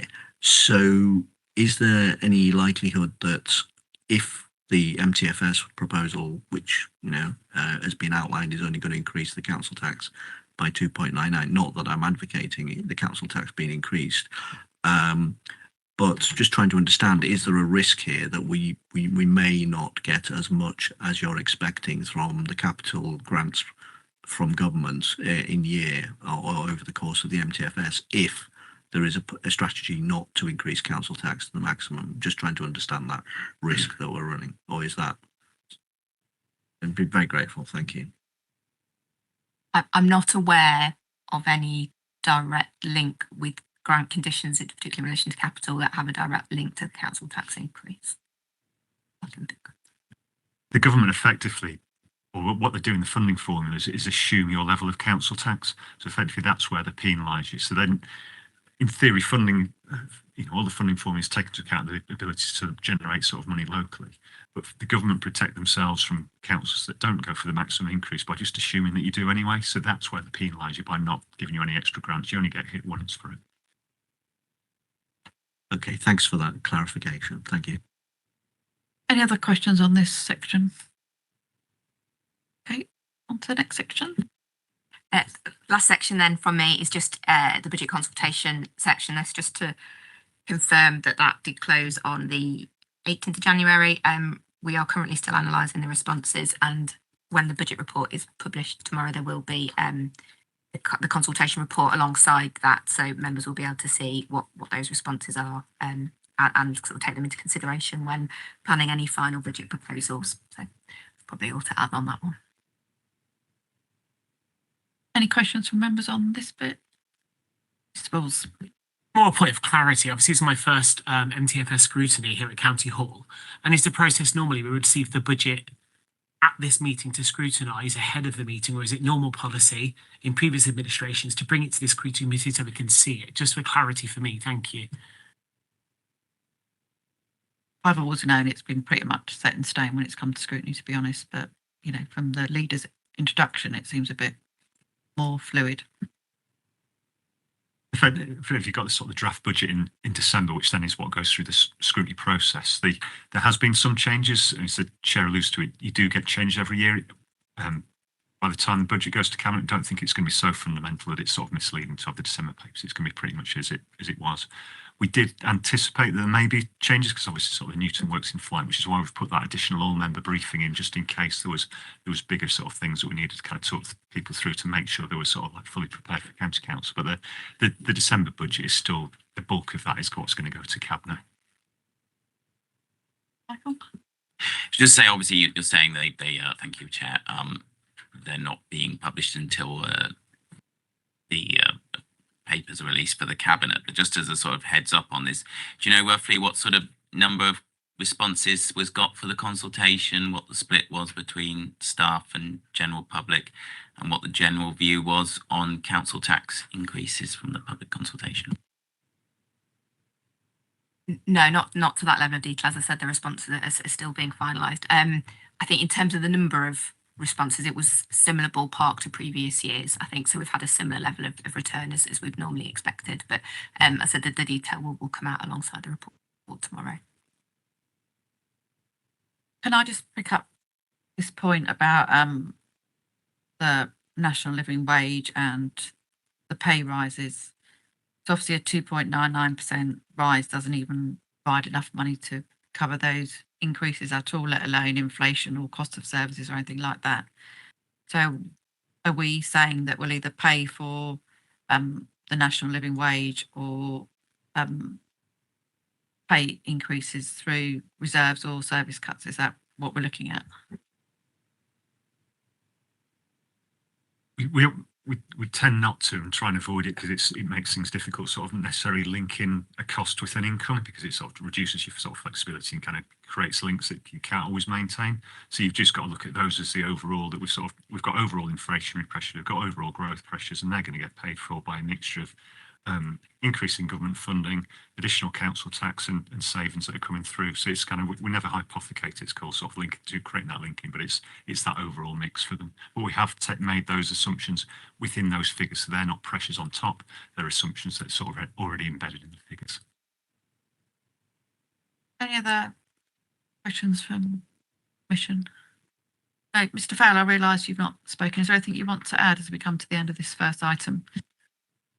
Not anything major from this kind of separates from what the officers have said. I think from my perspective, I think stability is always of mine, because I know people have raised concerns about that, and I think that's reasonable when it comes to things like budgets, and especially when we're dealing with an unprecedented situation like having an efficiency review in. So I get the members' eagerness to want to know more, but I think from my perspective as lead member, although it can be tempting to sort of try and probe to get specifics, this is a long process. The MTFS obviously covers until the end of 2030. Right now, you know, we can deal with the cards that we have basically, but, you know, to give some reassurance, I guess, from my perspective, is the long-term trajectory does look promising. So that's what I have to add. Okay, thank you. Mr. Harris, anything you want to add on this bit before we bring this to a close? Okay. Okay, thank you everyone for all your questions and comments. Okay, we'll move on to item 10, which is the Chief Executive Department. So the MTFS 2026 to 27 and the 2029 to 2030. So who's taking us through?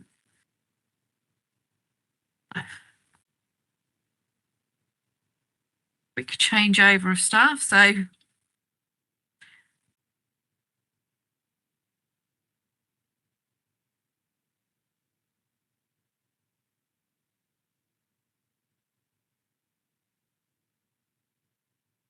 okay, so we've got Fiona Macmillan, Director of Law and Governance, will introduce the report. We're also joined by Jane Moore, Chief Exec, Safa Salim, the Assistant Chief Executive, and Gary's not here. Oh, Gary's online. I can see you there. Welcome to Gary, Head of Regulatory Services, and Sam Barton, the Finance Business Partner, online as well. Yep, hi Sam. So along with the leader, or was the leader left us now? Hi. The leader was supposed to be joining us, but he's left the meeting. So we're joined by Mr. Crook, the lead member for Marketing, Promotion and Tourism, and Mr. Rashisi, the lead member for Regulatory Services. So welcome to both of you. Again, we'll work through the report in the stages in line with the schedule circulated. So Fiona, if you'd like to go ahead covering the first section, paragraphs 1 to 7. Thank you. Thank you, Chair.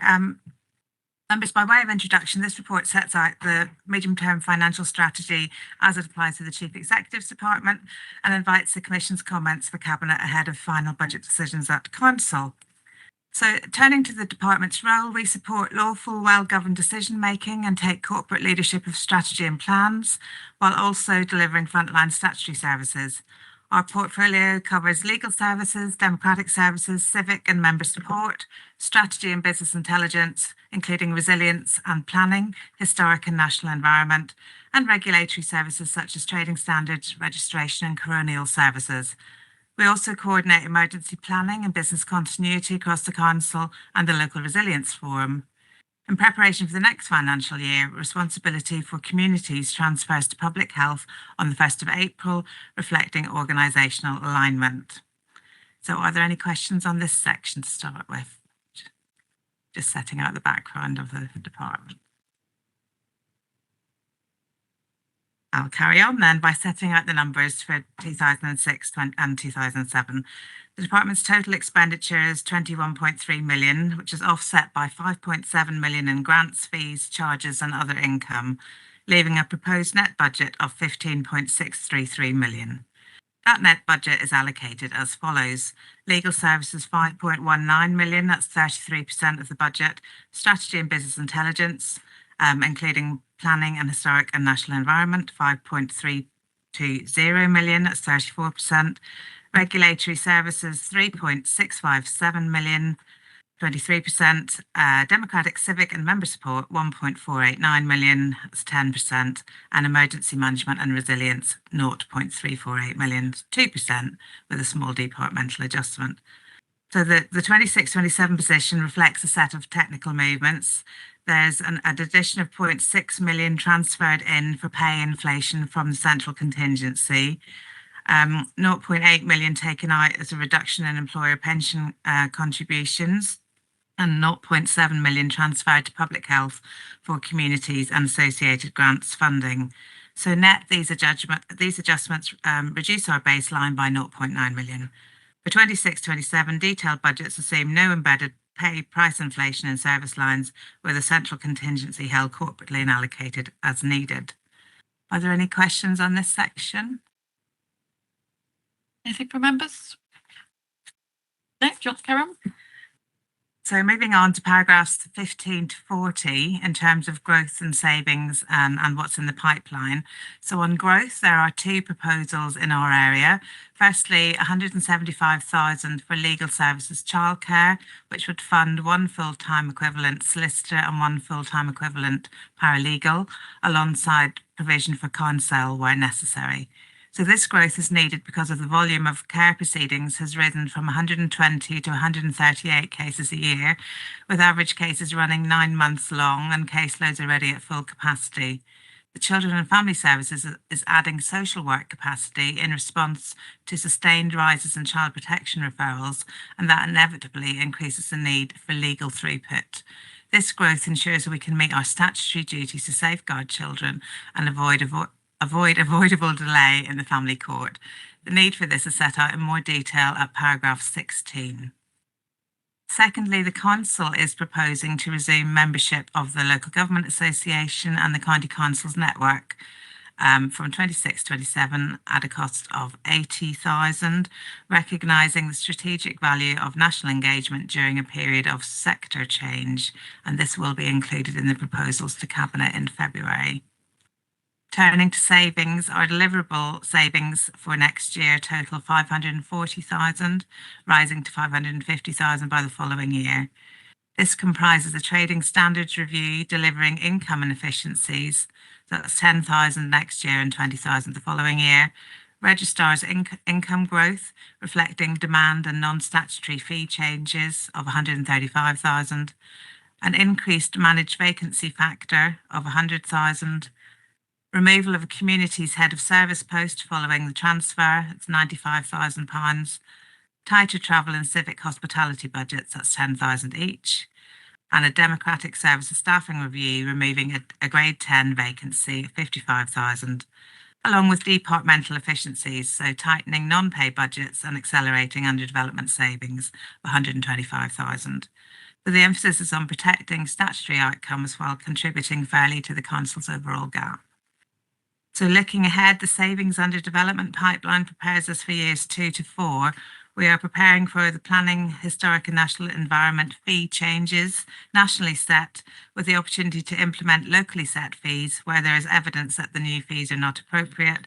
Consultation on these changes is expected during 2026 for implementation in 2027. We're also progressing a rolling staffing review across services. Reviews of trading standards and democratic and civic are complete.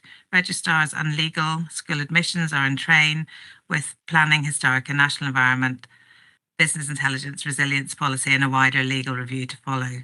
We have been trialling an in-house childcare advocacy model by a fixed-term locum barrister to reduce reliance on external counsel, and would like to fill this role on a substantive basis. Are there any questions on this section? Mr. King. Yeah, thanks, Chair.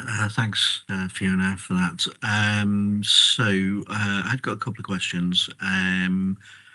So first question I had was about under the savings. And before I do, I just need to say that with another hat on, I'm actually a member of an LGA board. So just have to declare that I have a personal interest in that. Anyway. I think it's probably pecuniaries actually, so I won't comment on that. But in terms of the two things, one about the additional registrar's fee and income, CE2, what fees are not, well, I don't want you to go through them all, but just can you give me an example of which fees are going to be increased by 5% per annum for the next 3 years? And the second thing was, it says there's going to be a reduction of civic events, 24 C6. Which, are there any specific civic events that you're referring to there? And sorry, there was another one. Hang on. Yeah, just previously you'd mentioned that the management, sorry, there's going to be a transfer to public health of communities and grants and funding services. I was just trying to understand what that was, because when we had the public health kind of scrutiny, that didn't get mentioned, and if I recall, so I'm just wondering what that actually is. Thank you.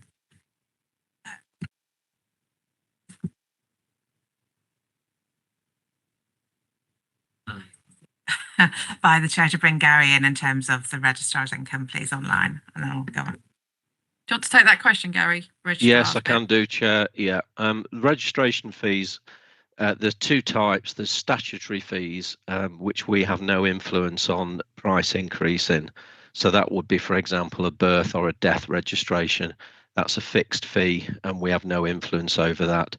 The majority of the fees, without going through the list, would relate to wedding ceremonies. So notice of marriage and ceremony fees. So that's the use of our ceremony rooms at registration offices and also commercial venues. There's a third area which we do have scope to increase, and that is in relation to the licensing of premises for the purposes of wedding ceremonies. So we've taken a view of a 5% increase across the board. The only thing I would add there is it is a little bit price sensitive because we are in the commercial world, if you like, competing. So it really does depend in terms of our ceremony rooms at the registration offices, which ones are perhaps more popular than others. So Bow Manor Hall, for example, is a good example that is in high demand, and therefore we assess them annually to see if there's scope for increase. Thank you. Fiona? In regards to Mr. King's question on the reduction of civic events, I haven't got that information, but I'm wondering if Sam Barrett, who's online, might have that information. Sam, do you have that information to hand? Morning, Chair. I don't have the list of the ceremonies that are going to be, the list of events that are being called, but I can get hold of that and we can circulate that after the meeting, Chair. Okay. Then I think Sapphire's going to pick up the final. Sorry, just to clarify, we sort of missed the last question. What was? Okay, in the earlier part, and it is mentioned in the growth and savings, there's a transfer to public health for communities and grants and funding. So you're saying that the communities is going to transfer to public health? Yes. So what part of communities? Is it just grants and funding services, or is it trying to understand what part of communities is transferring? The whole function. So it's primarily made up of a number of elements. So there is the grants and the funding service. There's also a community. So that's the things around armed forces. It's support. It's around parish council support. It's around anything that's around volunteering. So those elements. So it's a relatively small team of 3.5 to 4 officers, and that's transferring as well. Okay. And in terms of the saving, that's a deletion of a managerial post there. Okay. So that's where. So the savings is by bringing the two services together. We could take out a head of service role. Okay. No, the reason I asked, Chair, was obviously it's adult social care and communities. So that's the bit that just confused me. Is communities now going to public health? It's just the wording, and we just need to be clear about what we're talking. That's why I was just trying to get a clarification, but I'm grateful for that. Thank you. I'm struggling to understand that as well, because public health grant comes direct from government, and we have to report back to the government what we spend that money on. So is this additional funding going to be included in? It just seems a bit, it doesn't quite match for me, public health and community. So perhaps you can explain, Jane. Yeah, so our public health department already delivers some services that are funded through local authority budgets, as well as you rightly say, is responsible for the public health grant. So a decision was taken some time ago that actually the work that's undertaken by the communities team, and I'll come to your point, Mr. King, because it's a valid point. The work undertaken by the communities team aligns well with the work that's already undertaken within the public health team. So you're right, there is within our public health department, there are services that are funded through our public health grant, but we also have some local authority funded services there as well, of which the Director of Public Health is responsible for. And to your point, Mr. King, around, you're absolutely right, we do have an adults and communities department, and the definition of the communities functions there are our libraries, our heritage, our museums, all of those kind of functions as well. And you're right, they do sit within the adults and communities department, and we have different communities functions within public health. Is it able to just give some further clarity after the meeting exactly what services that transfer is going to actually? Is it just those three things that you've said? Is that it? Yeah, but if you think about it, it's under Simon Dolby, Adrian, they provide local area coordination, which is working directly with communities. So it made more sense to bring all the communities type activity together, such as volunteering, engagement at neighbourhood level, at that particular level. And also that links into similar type of activity that again is complementary in by districts and borough councils and other partners such as the police and the fire. So the idea was to work together collaboratively on a locality place-based approach. That makes more sense now. Okay. Any other questions from members? I've got a couple just in paragraph 17 on page 110. There's the growth in there for joining the LGA and the CCN. There's a budget total there of 85k. My figures say it's 61,800 to join the LGA and 330,000 to join the CCN.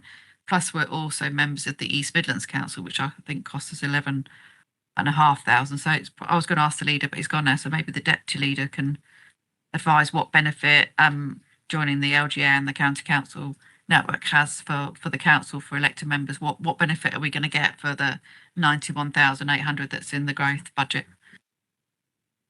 Could I just make, there's a typo there at 17, it should be 80,000 rather than 85 in terms of the LGA membership. Well, my figures say it's 91,800 that I've got. So we need to double check those figures because they're the figures that I've been quoted for the cost of joining. So we do need to double check them. Yes, sorry, Chair, just for clarity, that's the growth that's required as opposed to the full budget that would cost for the membership of LGA and CCN. So it's the additionality that we're required to pay. So my understanding is that there was already some money aside in there. So the information that's included in the report is the growth requirement to fund it. Mr. Cook? Yeah, so I've been involved with the CCN for the brief period of time. One of the key benefits for me is the connection with government and the back and forth in developing new policies. I think it's worthwhile investment for the council. And the LGA, what do they offer the council? As yet, I've not been involved with the LGA. Perhaps someone else could answer that with more clarity. Fowler? Yeah, I think there's a lot of pooled, knowledge and experience on training and things like that as well. So I think the LGA provides a good avenue for that, and networking as well on best practice and things like that. So it's only beneficial if elected members attend the training sessions then, or volunteer for that. Is that what you're saying? Well, I suppose you could interpret it that way, but there's peer reviews as well.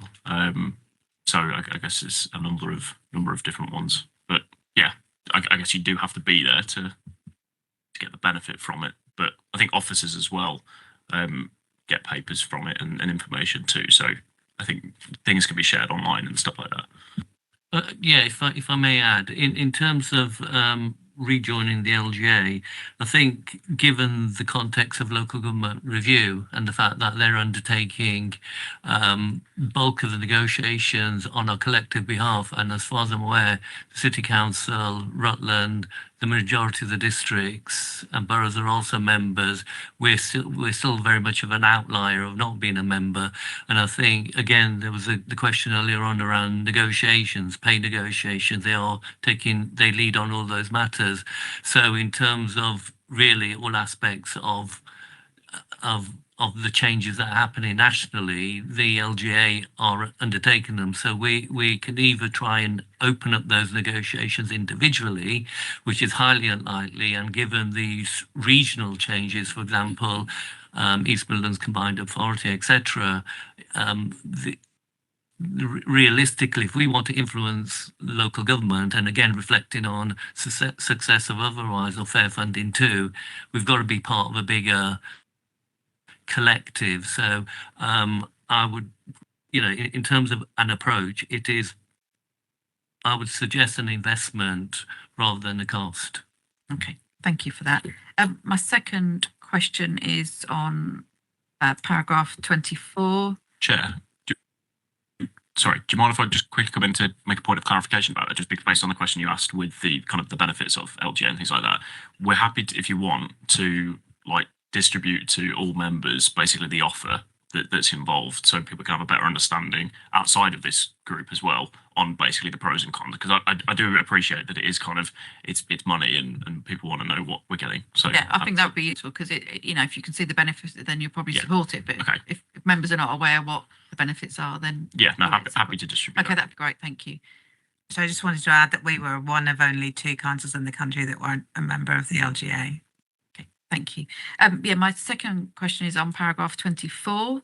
The hospitality function reductions, 10K. Is that what Mr. King's just asked? Is that under that point? Yeah, so I'd be interested in that as well.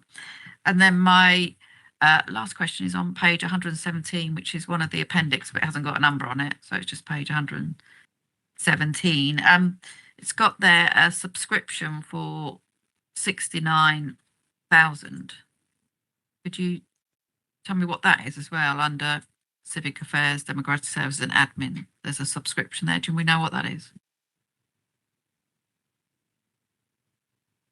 The second line down of that appendix on page 117. Could we just ask Sam online if she's able to help with that, please? Sam, are you able to advise what that subscription's for?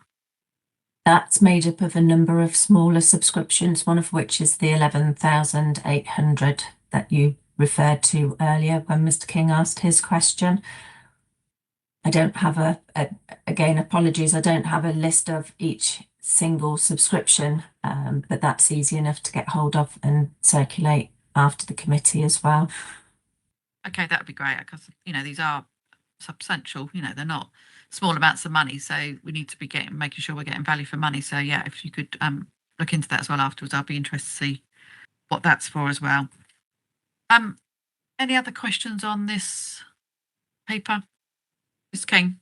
Yeah, I'm grateful for the answer, but I just wanted to ask a further question. Obviously, we haven't talked about this at this scrutiny meeting at all about local. Well, we've touched on it very marginally about local government reorganisation, but obviously there's going to be potentially in 2 years' time could be massive effects on the councils.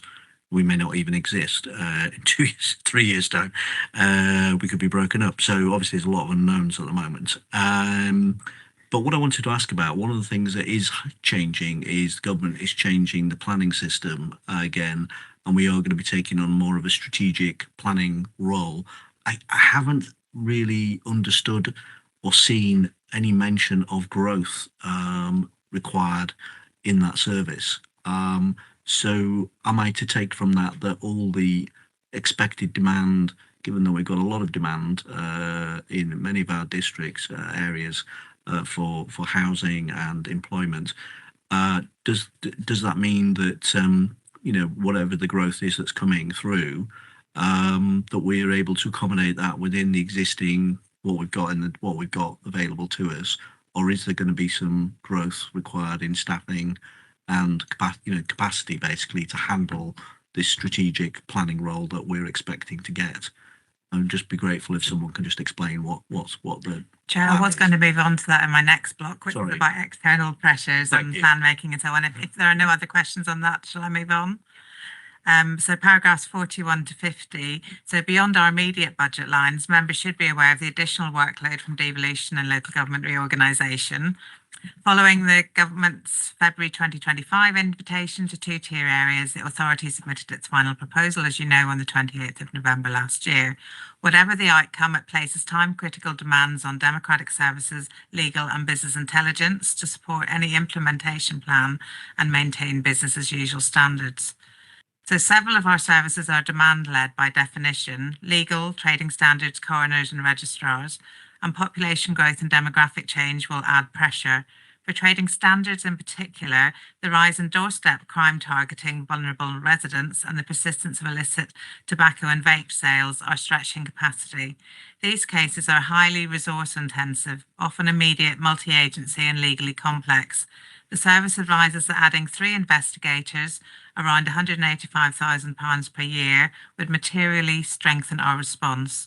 We would plan to add any 26-27 costs within the department, to contain any costs within the department over the next year, and then revisit this position as part of our 27 to 31 MTFS refresh.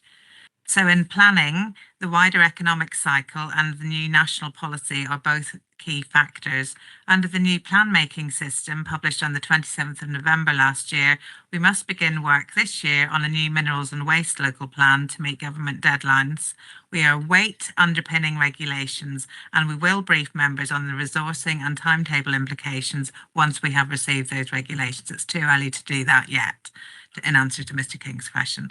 In terms of the potential for legal services income generation, we are legally restricted to operating on a cost recovery basis and are also constrained in the scope of traded work, though the team continues to support schools and academies locally through our legal services buyback scheme arrangements. And finally, in terms of the capital programme, we have 200,000 allocated in the MTFS relating to the potential need to replace the legal case management system. Are there any questions on this section? I think your question's been answered, Mr. King. Anyone else? I just want to pick up about the trading standards. Obviously, I think most of us, we get a lot of desperate emails from residents that have been targets of frauds and mismanagement and stuff like that. So I think the trading standards is one of the exceptional services that all members here do appreciate. So I really encourage that additional funding going into them to do the investigation, because that seems where things fall over. People report things and they don't get investigated, and that's a real thing. So I just wonder how we're working sort of across borders, City, Rutland, and then, you know, our wider borders to try and share what resources we do have to make sure we're making the best of what we can do. I don't know if Mr. Rashishi has any views on how that's going. No, not particularly, but I appreciate what you're saying, and I appreciate what you're saying, and yes, I think working with cross borders would be quite an advantage to us and would possibly save us quite a bit of money as well. I think Gary in to comment on it. He's the expert, obviously, on trading standards. Gary, Yeah, sure. to add? Yeah, sure. There's a number of, one of the problems we suffer from at the minute within the trading standards community is a lot of our funding is external funding. So we're very reliant on other, mainly central government, various departments. So that's a problem, albeit that it's welcomed, but we just need to remind members that we can't solely rely on that external funding coming in. In terms of working on the borders, we operate within Trading Standards East Midlands as a region, and we have a regional investigations team hosted by Nottinghamshire County Council Trading Standards Service, and we receive again through National Trading Standards funding for cross-border complex investigations. Regrettably, a lot of their time is fully occupied. They've got a full caseload. So the other option we have is to take the money directly from government for cases that have a regional impact, and we've ran 2 or 3 of those. They all have to be assessed and we put in bids on a fairly regular basis to ensure that where we can get national money via the regional network.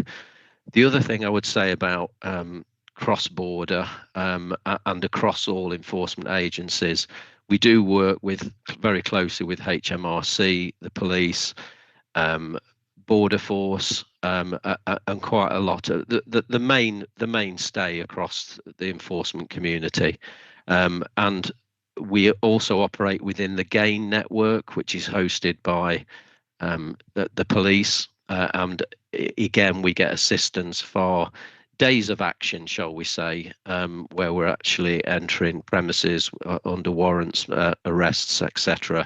So we do try where possible to grab whatever resources through our enforcement partners the best we can.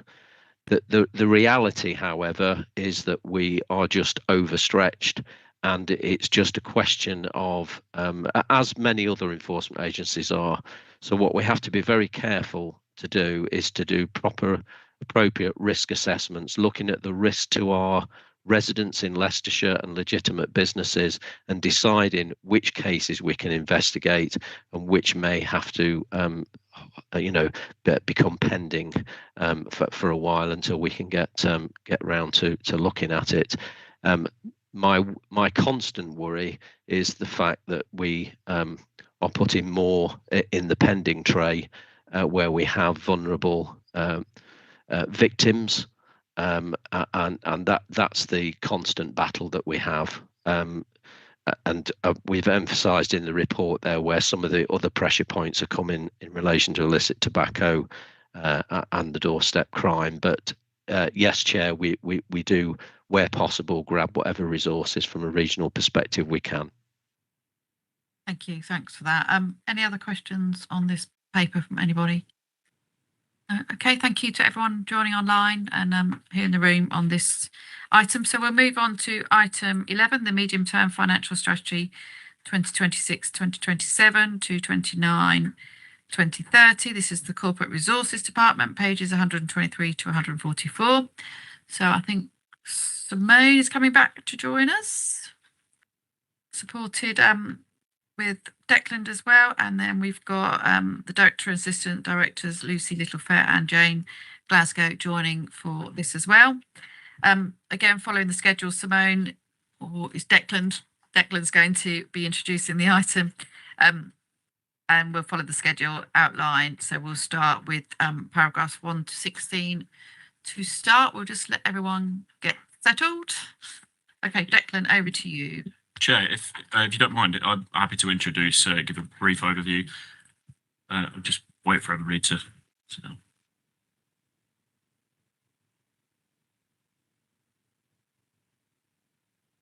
Yeah, okay. So obviously, as the main MTFS report outlines, there are a lot of cost pressures, demand-led cost pressures, and naturally, with something like the corporate resources as a support service, there is a knock-on effect on growth, as I'm sure people can appreciate. That said, there has been a serious effort by the department to keep any growth to absolute essentials, and particularly when it comes to cybersecurity, which again I'm sure people can appreciate that it's a major concern, and it's something that we have to cover our backs on, because if you look in the private and public sector, there's been that many attacks in the last couple of years that it's something that we really must prioritise. But apart from that, the growth has been kept to an absolute minimum. And that should mean that the department budget should be smaller in the next year as well. So, which is always a good thing, because it relieves some of the pressures on other services, frontline services particularly. But yeah, obviously Declan's going to go into more detail, but I think this is an overall bit more of a positive flavour than some of the other ones. Cheers, Chair. Thank you, Declan. Just to initially echo Harrison's point about the budget reducing, obviously it's a position we're sort of quite proud of as a sort of a management team. We've managed to absorb the pay and price inflation issues with commercial services and the investment in cyber security, and still contribute to that overall sustainability of the sort of the county council. In terms of that first section, paragraphs 1 to 18, I was just going to pull out a couple of the transfers that just for sort of members' benefits. The family hubs and the HR and finance support transfers in. And this is just part of a continual effort to try and simplify the authorities and just make sure ownership's in the right place and similar activities are brought together. Happy to take any questions on those first 18 paragraphs. Any questions, members? No? Okay, carry on. Okay, so the next section is on the sort of growth, demand and cost increases. And I just really wanted to explain the commercial services growth as it is slightly unusual. You know, it is slightly odd that we're withdrawing and reducing the size of certain services, but we're still requiring budgetary growth. And this is just purely because there was a previous aspiration of these areas having a net income position. So as we're getting that sort of declining business, which is primarily due to sort of the education market becoming much more price focused, it's not really a space that we have the sort of any competitive advantage in.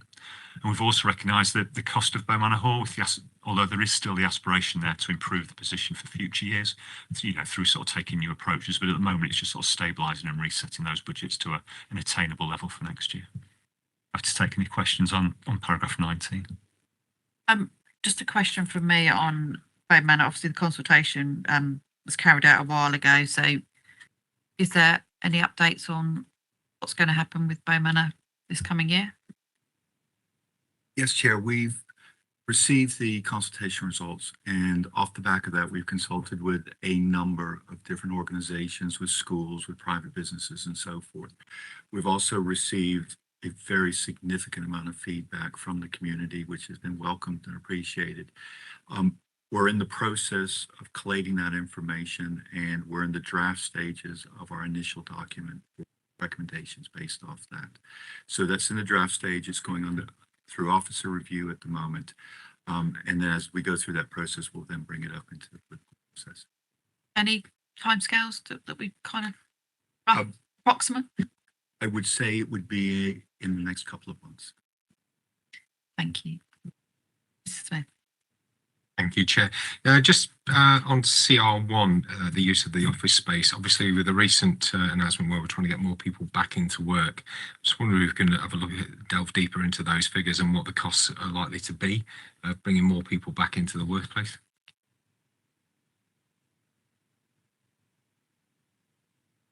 Yeah, I think as the report states, what we've actually done is we've paused in terms of potentially letting out any more space, particularly within County Hall, to any new tenants.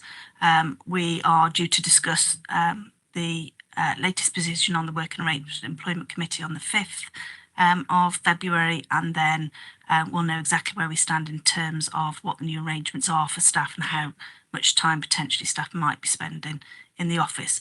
One of the good things is we still have tenants who want, existing tenants and new tenants who want to take up space within County Hall. So I'm quite confident that once we've understood exactly what the requirements are for our own staff, and we have got, you know, we've got space currently, we'll then be able to get the income back on track. So it's literally is just a pause for the moment while we just take stock. So obviously with that pause, if we are to let it out, obviously we're going to get a rental yield and make some more money. So there will be a reduction in that rental yield with the fact that obviously we're going to be using more of the space ourselves.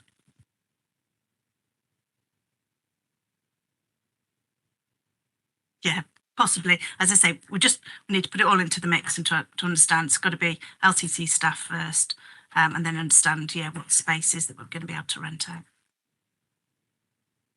Mr. Pyland. Thank you. Just on that last point in terms of renting out and sort of future opportunities to rent out, in terms of local government reorganisation being on the cards and potentially in 3-4 years we will have a different authority, whatever that looks like. Are we potentially risking future decisions for a future authority by renting it? So if we go into rent a room out here for 10 years and in 3 years North and South Leicestershire turns up and then Leicestershire doesn't exist anymore, are we then risking one or other authority having County Hall, if you see what I mean, as a building and an asset that they've got to maintain, even though they may not use it for themselves? So I guess, do you see what I'm trying to ask there?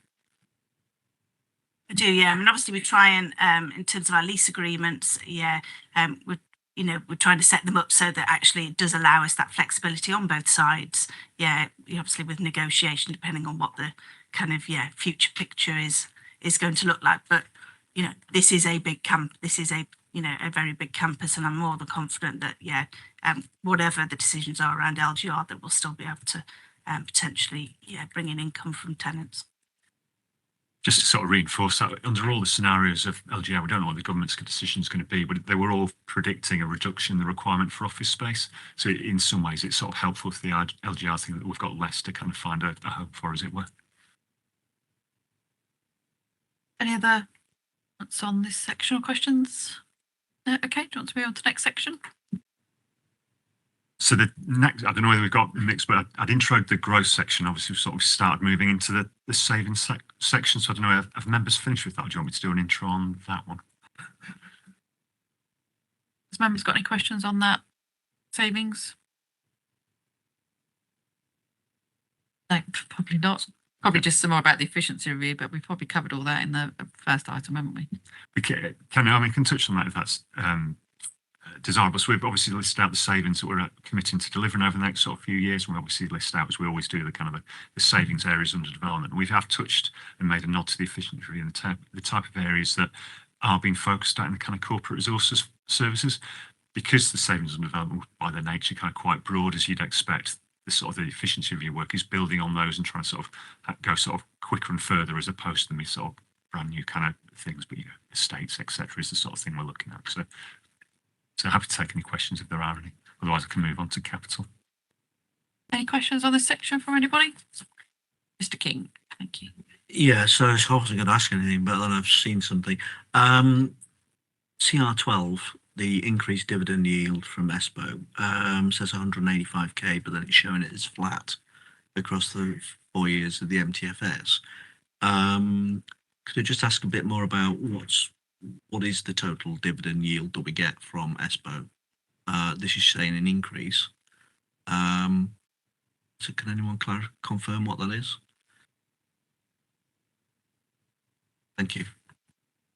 So the current dividend yield is in the region of £1 million for the county council, and that figure is taken from ESPO's current MTFS, so it's based on their current forecasts.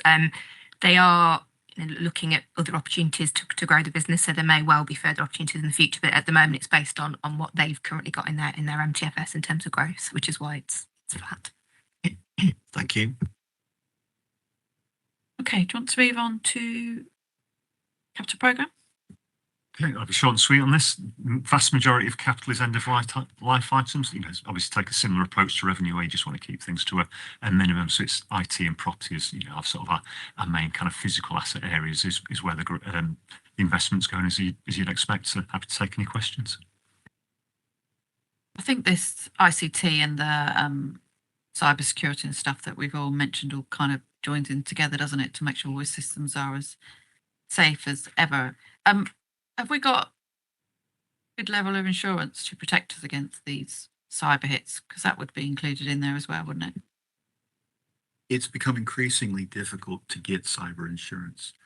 What we do instead is we have a retainer service where we have experts on hand in case of a major incident or so forth.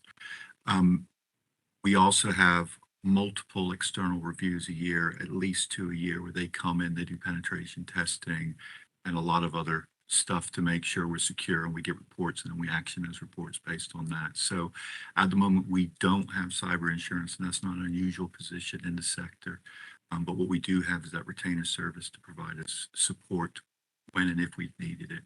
And we have used it in the past, and it's been a quality service. So just the sort of growth that we're investing in technological and digital is helping to support those safety of those systems as well. It is. And a lot of it is about the insight that we get from being able to analyze the type of traffic that's happening, the type of incidents that are happening.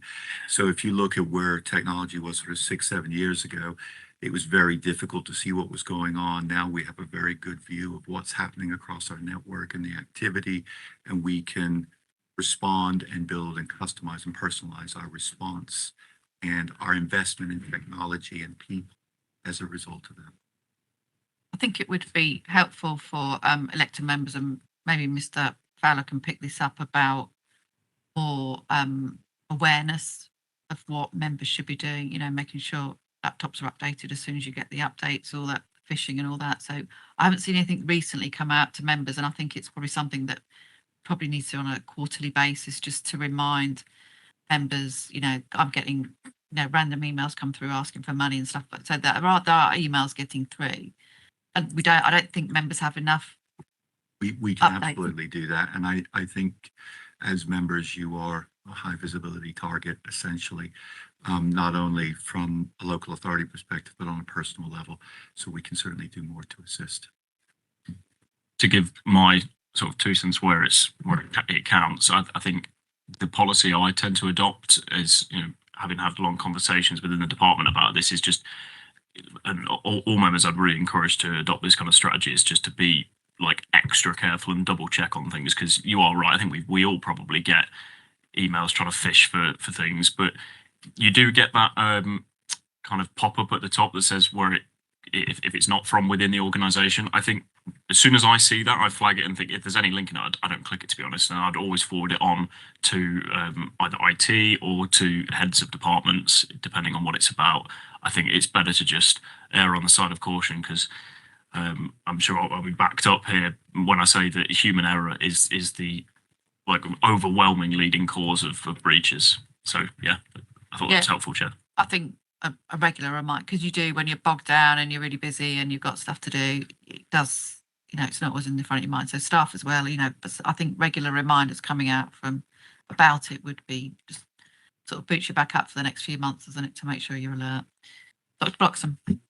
So I missed the start of this, but my organisation sends out regular, semi-regular, every month or two, they send out their own phishing email to catch people out. And then you get invited to go on a course or something if you fall for it. And if you report it, you get a little, well done sort of thing. So maybe we could start doing that. We have done that in the past. I don't know but they won't tell us if they're doing it anyway. But I know we have done it in the past, because I got caught and went on the little training session. Yeah, we absolutely don't advertise what we do for obvious reasons. But there is a possibility that you might get caught in a sting that's been set up. Yes. Which I have, which I'm not very proud to admit, but I did go on the training course, and that's why I'm really hot on it now, and why I want all members to be fully aware. So thank you for that.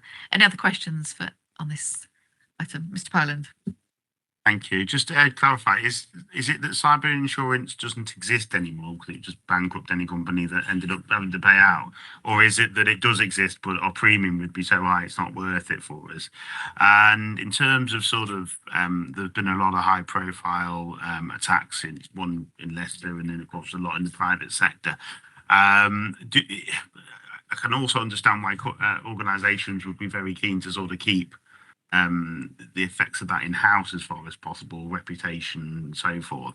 But is there sort of any sharing amongst those that have been hit of what the cause of that was, what lessons can be learned from that, and sharing that out to us and the wider local government world, or indeed beyond, so that actually we can learn from others' mistakes?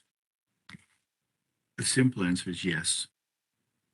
As you would imagine, we are members of several different networking groups alongside the war activities funded by the NCSC, National Cybersecurity Center. We're active in a local LLR group, LRF, that includes the city, the districts, etc. And we work together to make sure everybody is being bolstered up as part of this process. But in terms of like the recent city attacks, the Red Car attacks that we've seen, the NHS attacks we saw in London, etc., we do get regular briefings on those during the process. Now, obviously, because of investigations and so forth that are going on during those, the information comes out in bits and pieces.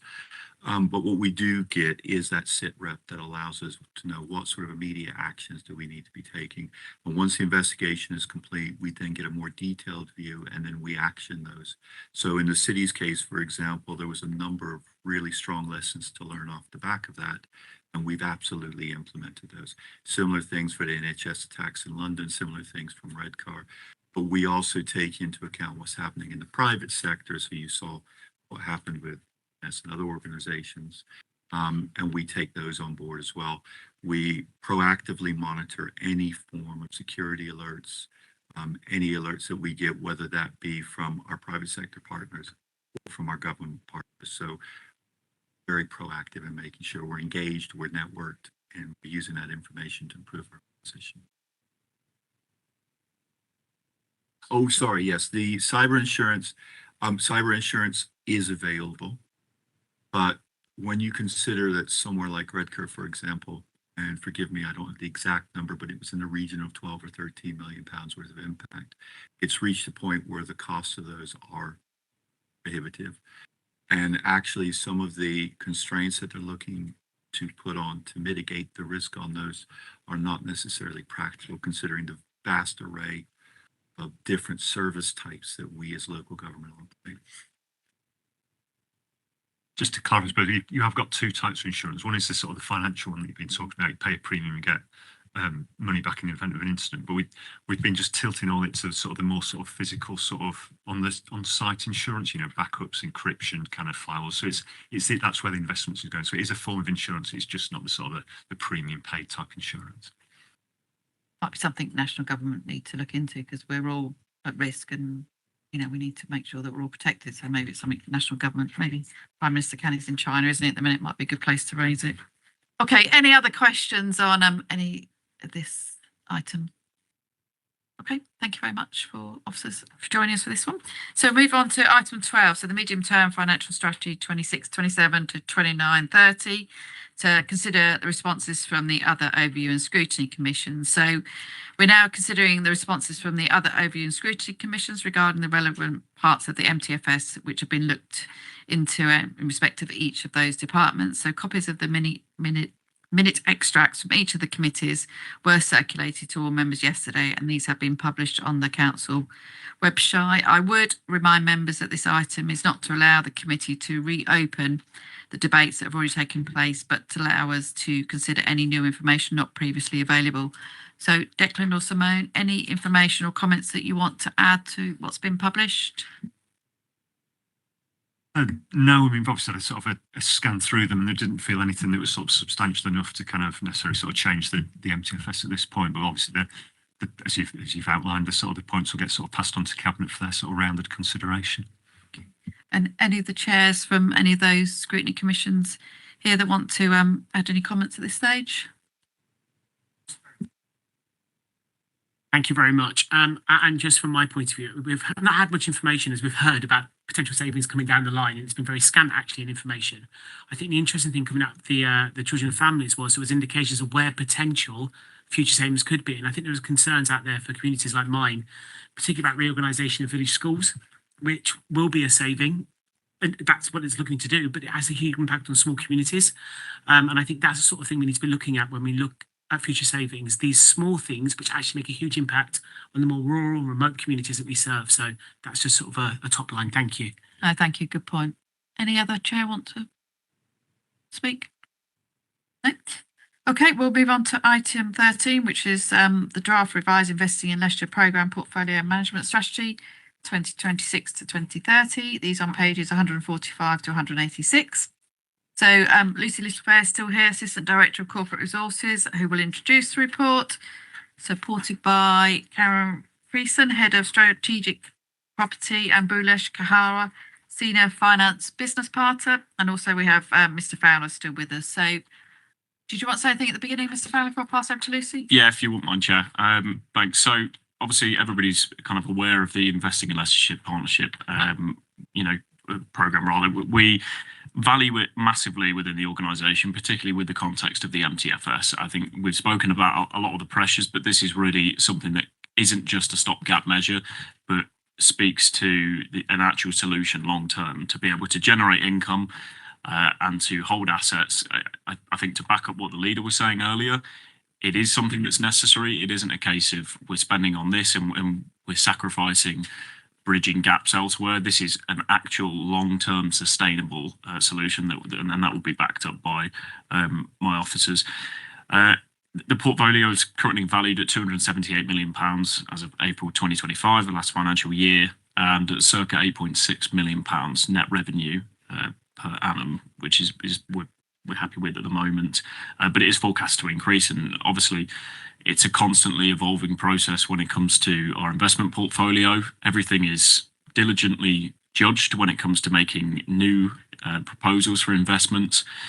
But on top of that, we try to develop things like our rural strategy to make sure that it's not just a case of what generates the best yield. It's a holistic thing. We want to make sure that we're getting assets that help the community and develop Leicestershire and sort of support the namesake of the strategy. But yeah, I'll let the officers sort of flavour that up a little bit more. But it's a positive thing, and I'm really pleased to be a lead member of this. Okay, Lucy, over to you. Thank you, Chair. So the purpose of this report is to outline the updated strategic approach to managing and developing the Council's investment portfolio and to seek your views before the strategy progresses further. So the strategy is revised annually to ensure the programme is aligned with the Council's wider objectives, particularly the strategic plan and the medium-term financial strategy. It's a document which sets out the high-level framework for how Leicestershire County Council will manage, develop and assess its investment portfolio over the next 4 years. And specifically, it sets out principles, criteria and processes that will guide both existing and future investments across the portfolio, how ILP activity will support the Council's MTFS, capital programme, corporate asset management plan and wider strategic objectives, including economic growth and sustainability. It also sets out the governance framework, including how investment decisions will be appraised, approved, reviewed and monitored to ensure transparency and prudent management. The criteria by which investment opportunities will be assessed, covering risk, return, sustainability, planning considerations, legal contents and the strategic fit. It also sets out the expectations around developing and rebalancing the portfolio, where we might want to acquire land or property, and also how we might go about improving our underperforming assets. It also sets out when disposals will be considered and confirms the continued use of both direct property investments and diversifier investments, for example, private debt, pooled property, infrastructure funds, to balance risk and enhance returns. The strategy also responds to the Council's extremely challenging financial outlook. The draft MTFS identifies a significant savings requirement by 2030, and the ILP is expected to make an important contribution, both through income generation and through targeted investment that delivers wider strategic benefits. Included, as you've just seen within the Corporate Resources MTFS, is reference to a savings under development relating to ILP, suggesting an increased focus on exploring opportunities to optimise returns. This will be achieved by a review of the overall portfolio in 2026 and the development of a detailed portfolio management plan for existing property portfolio, as well as priorities for future investment. The portfolio is also being reviewed as part of the Council's efficiency review. Members will be aware from the cross-party meeting that an opportunity is being taken forward to ensure that the Council's estate portfolio matches service delivery needs and is operated at a cost in line with other high-performing councils. The intention is for both complementing pieces of work to be taken forward in 2026. So today, members are invited to provide feedback on the strategy before it's finalised, and colleagues from finance and from property are on hand alongside myself to answer any questions. Thank you, Lucy. Obviously, this was something that was started under the previous administration. Yeah, I've read through the strategy. There's just some few tweaks, but nothing major has altered to what we were doing before. So I'm pleased to see the current administration is continuing to take this forward, because I think it's a really good use for us to put some of our money to, our estates to, and also it helps people with employment and stuff like that. So all round it benefits us and all our residents. So I haven't got anything particular that I picked up. Like I say, it's pretty much similar to where we were before. So any members got any questions? Mr. Piper. Thank you, Chair. Yes, this is about the brochure that you've put in afterwards. And on page 154, under strategic outcomes, you've put clean and green. Now, one of the easiest ways of being clean and green is by saving. And yet the picture that you head the whole document with shows a lovely big office block at night, empty, with seemingly no furniture and all the lights on. Was that the best choice of picture on reflection? Thank you, Chair. As Harrison's just said, yeah, a really good point, and we will have a look at that. Yeah, no, absolutely. Yeah, we'll speak to our digital guys who helped us with the brochure. Thank you very much. Dr. Bloxham. Thank you, Chair. Yeah, I had concerns with the clean and green bit, but more to just take that section out really, and focus on finances, especially in the current environment. But whatever. Otherwise, I thought it was really good. Strategic objectives and everything. I like what we're saying about the rural estate element. Obviously, there is a tension there when earlier on we're talking about the MTFS and land sales and things, and obviously there is an issue there. So it's good that that's been appreciated. I guess my only concern is that the devil's in the detail. This is all quite high level, and it's going to come down to what the actual investments are that we're making. And looking at,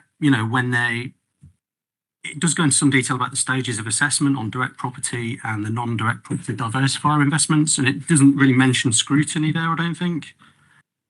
So just checking, are we gonna have an opportunity to review these things before they're made?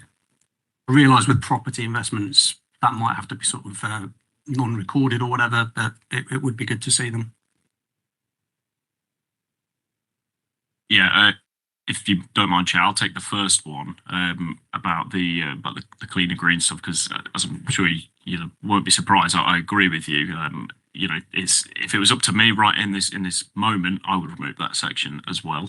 But obviously we are tied to the council's wider strategy, which was developed in the previous administration. If we wanted to change that now, that is something that could be done, but would have to be at full council and subject to full council approval. So it's not something that can be done in-house until we went to sort that out. But yeah, no, I do agree with you. There are a few things that could be streamlined there, but we'll cross that bridge when we come to it. But yeah, other officers want to take the other questions about the investments. Thank you. I'll have a go at this. So in line with what we've done previously, anything of sizable value will be taken through the normal process through the advisory board. So I know a number of people around this table sit on that, yourself included. So you'll get foresight of any large investments coming through that way, including those made for diversifying investments.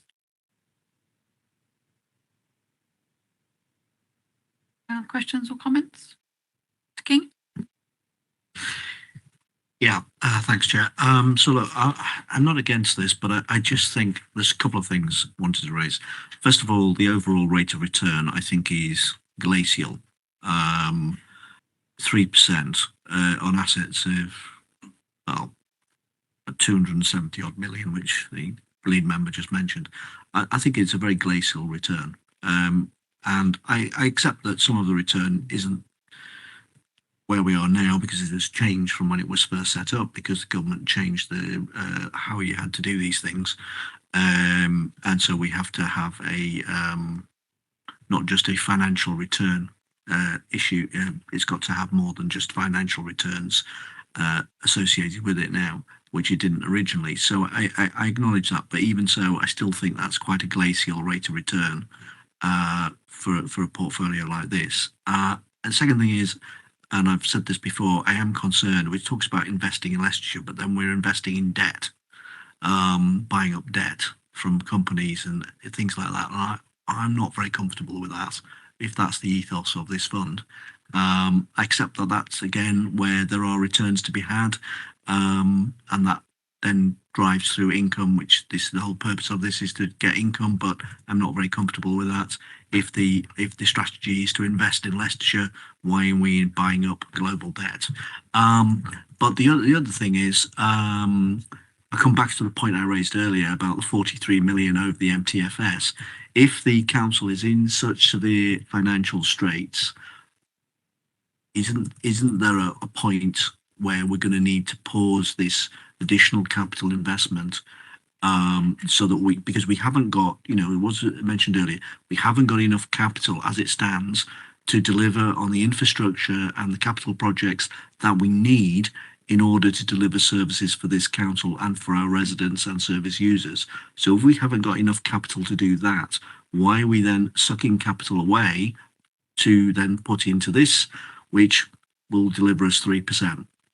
I just, you know, that's what I said earlier. Well, not that detail, but that's the point I'm making.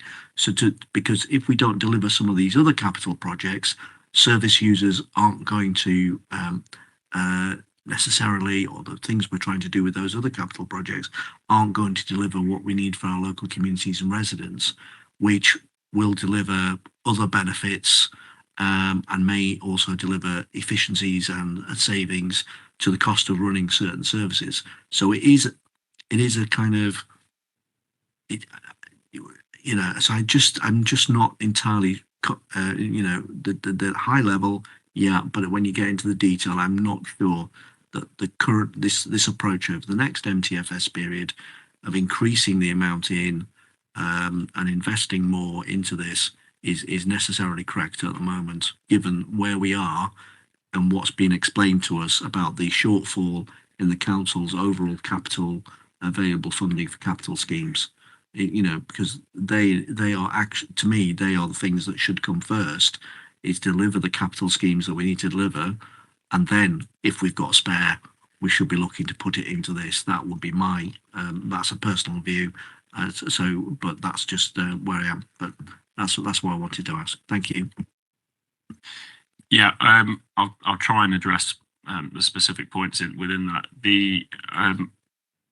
So without revisiting what's already been covered with the justification of ILP generally speaking, because that was already answered earlier as a question, but I do understand the sentiment behind sort of thinking, is 3% actually a great return? Because as somebody from a finance background, if you looked at that strictly as an investment portfolio from a private sector or a private individual, 3% per annum isn't fantastic. However, there are a couple of considerations to make. There are legal restrictions that public sector organisations can actually take that are placed upon them in terms of investment decisions they can make when it comes to risk and things like that, and how that affects ability to borrow and credit, things like that.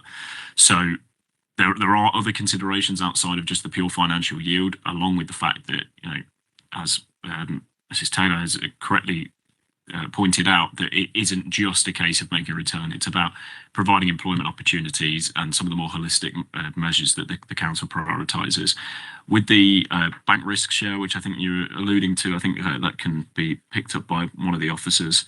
But to make a point of clarification, we're not investing more into the ILP board. There's no injection of further funding. It's simply maintaining our assets and keeping the scope open for future opportunities. But it's not a case of we've suddenly pumped loads more money into it that we haven't got. So just as a point of clarification there. Want to pick up the other point of the question? Yeah, I may, Chair, just come back. Paragraph 4.10, a total of 43 million has been included in the draft 2630 capital programme. That suggests that's an increase and you're putting money in. So you just said, Mr. Fowler, that you're not putting any money in. Which is it? Thank you. Yeah, Mr. King, the fund's always sat at 260 million. Yeah, so that 43 million, yeah, just alters slightly year on year, but it's always been included within MTFS, yes, since the establishment of ILP. Maybe we need to look at the wording of what's in the report then, because it's creating some confusion. So maybe we can take that back to look at the wording. Did you want to pick up the finance? Yeah. Just before I do so, though, I'll just address the point around the 3%, and that's largely because we do have a fair proportion of the fund invested in development. Obviously, earns very little, whilst it's in development, essentially zero, and rural, and we hold that for another reason. And obviously, the rural estate yields very little. So 137 million of that 280 is yielding very little. And if you exclude those two areas, then as at last year end, we're at 5.4%, so slightly more respectable. And at the last update, at Q2, 5.8 again. So coming back to why do we invest in debt products, as you mentioned. So yes, we have, and it's as a result of just the diversifying aspect for for the fund. If we're wholly invested in Leicestershire in direct property, we'd be open to quite a lot of volatility in that income. And what we want to do is be able to forecast 8 million every year to be able to say we can provide that for services for the county council. So that's part of the reason. We did go through an external review with an investment advisor, and that's how we've got to the point where we'll have a strategy that says 2/3 in direct property and 1/3 in diversifiers. Piper? Thank you, Chair. I've got 3 points. One is when you talk about diversified, at a previous corporate governance meeting, there was a large amount in property, and I believe Dr. Bloxham actually identified that in the diversity portfolio, half of that was also in property, which would confused me. The other thing is that going back to Mr. King's 3%, and I think that glacial is a very polite way of putting it. I would agree with you entirely on that one. And again, at a previous corporate governance meeting, you mentioned the 5.4% growth. I would say that the 5.4% is actually quite low. When you consider that the FTSE last year did 15%, I don't know what gold's done this year, but it's done far more than that. There are a number of fairly low risk items which would far outpace what you're talking about. Even my own meager investments are doing over 10% at the moment. So whilst I appreciate that the idea of this particular portfolio is to invest in local things, I think that the idea of investing in debt, presumably debt that the other banks won't touch because of its high risk, is I question the ethos of that. And a previous question I asked, which you, Mr. Bullish, don't know the answer to, was how much some of these the property management companies actually charged as a percentage of what they invested in. Thank you, Chair. Who wants to take those points?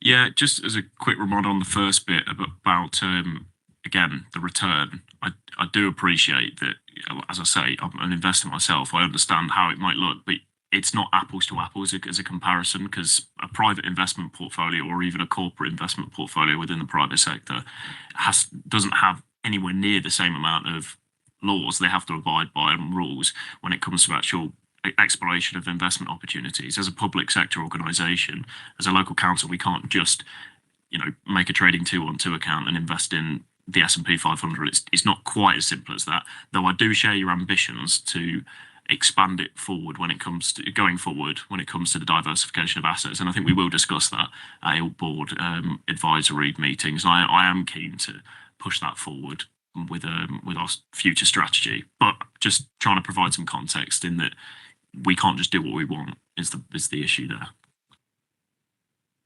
Anything else you want to add to those other points, Nate? May I just come back? Perhaps Mr. Fowler would be kind enough to give me, after the meeting, an indication of what we are allowed to invest in, because I do appreciate that there are restrictions, and I can't believe they're that restricted. Thank you. Yeah, would be happy to share with you, Chair. Sorry, we'll be happy to do that. I can share with you the briefing note that we had at the last board meeting. That kind of outlines what we were told. So yeah, you can share my frustration further. Can you share that with all of the commission? If you like. Yep. Yeah. Great. Any other comments or questions on this paper? No? Okay, so our comments will be sent to Cabinet meeting on February. So the date of the next meeting of the Commission is scheduled to take place on Wednesday, 11th of March at 10 a.m. And then item 15, urgent item, I did advise at the beginning that I have a statement on an urgent item. So I will just read that out, but there will be no discussion. I will just be asking approval from Scrutiny Commission to take this forward. So It is a brief statement regarding a serious matter of public interest. So in recent days, 2 members of the council have shared posts on social media, which has caused considerable concern within the community. I've been contacted by various elected members, residents and staff who are very upset about these posts. I wrote to the leader on Sunday evening and I thank him for his robust response. I look forward to a further update regarding what actions he intends to take. While the Scrutiny Commission does not determine individual conduct issues, those matters are dealt with under the Members' Code of Conduct and the statutory process overseen by the Monitoring Officer. The Commission does have a duty of care to staff and residents to ensure the highest standards of moral and professional conduct. Therefore, it is within our remit to consider the wider implications for governance, public confidence, and the standards expected of those holding positions of responsibility within this organisation. As Chair, I think it's important to acknowledge the level of public and staff distress, particularly where the posts in questions relate to members who hold significant responsibility. The Commission has a duty to ensure that Council's governance arrangement supports transparency, accountability and trust. And they're asking for the Scrutiny's approval to put this onto our work programme to discuss at our next agenda setting meeting with all the Scrutiny Commissioners, outlining the current process for managing reputational risk, standards expected for members in public-facing roles, and any relevant implications for governance and public confidence arising from incidents of this nature. I want to emphasise that this statement is not a judgment on any of the individuals involved. It is, however, a recognition that public trust is integral to effective local government and that Scrutiny Commission has a legitimate role in ensuring our governance structures are robust, transparent and responsive to community concern. Thank you. I'll now bring the meeting to a close and thank you for everyone for their attendance.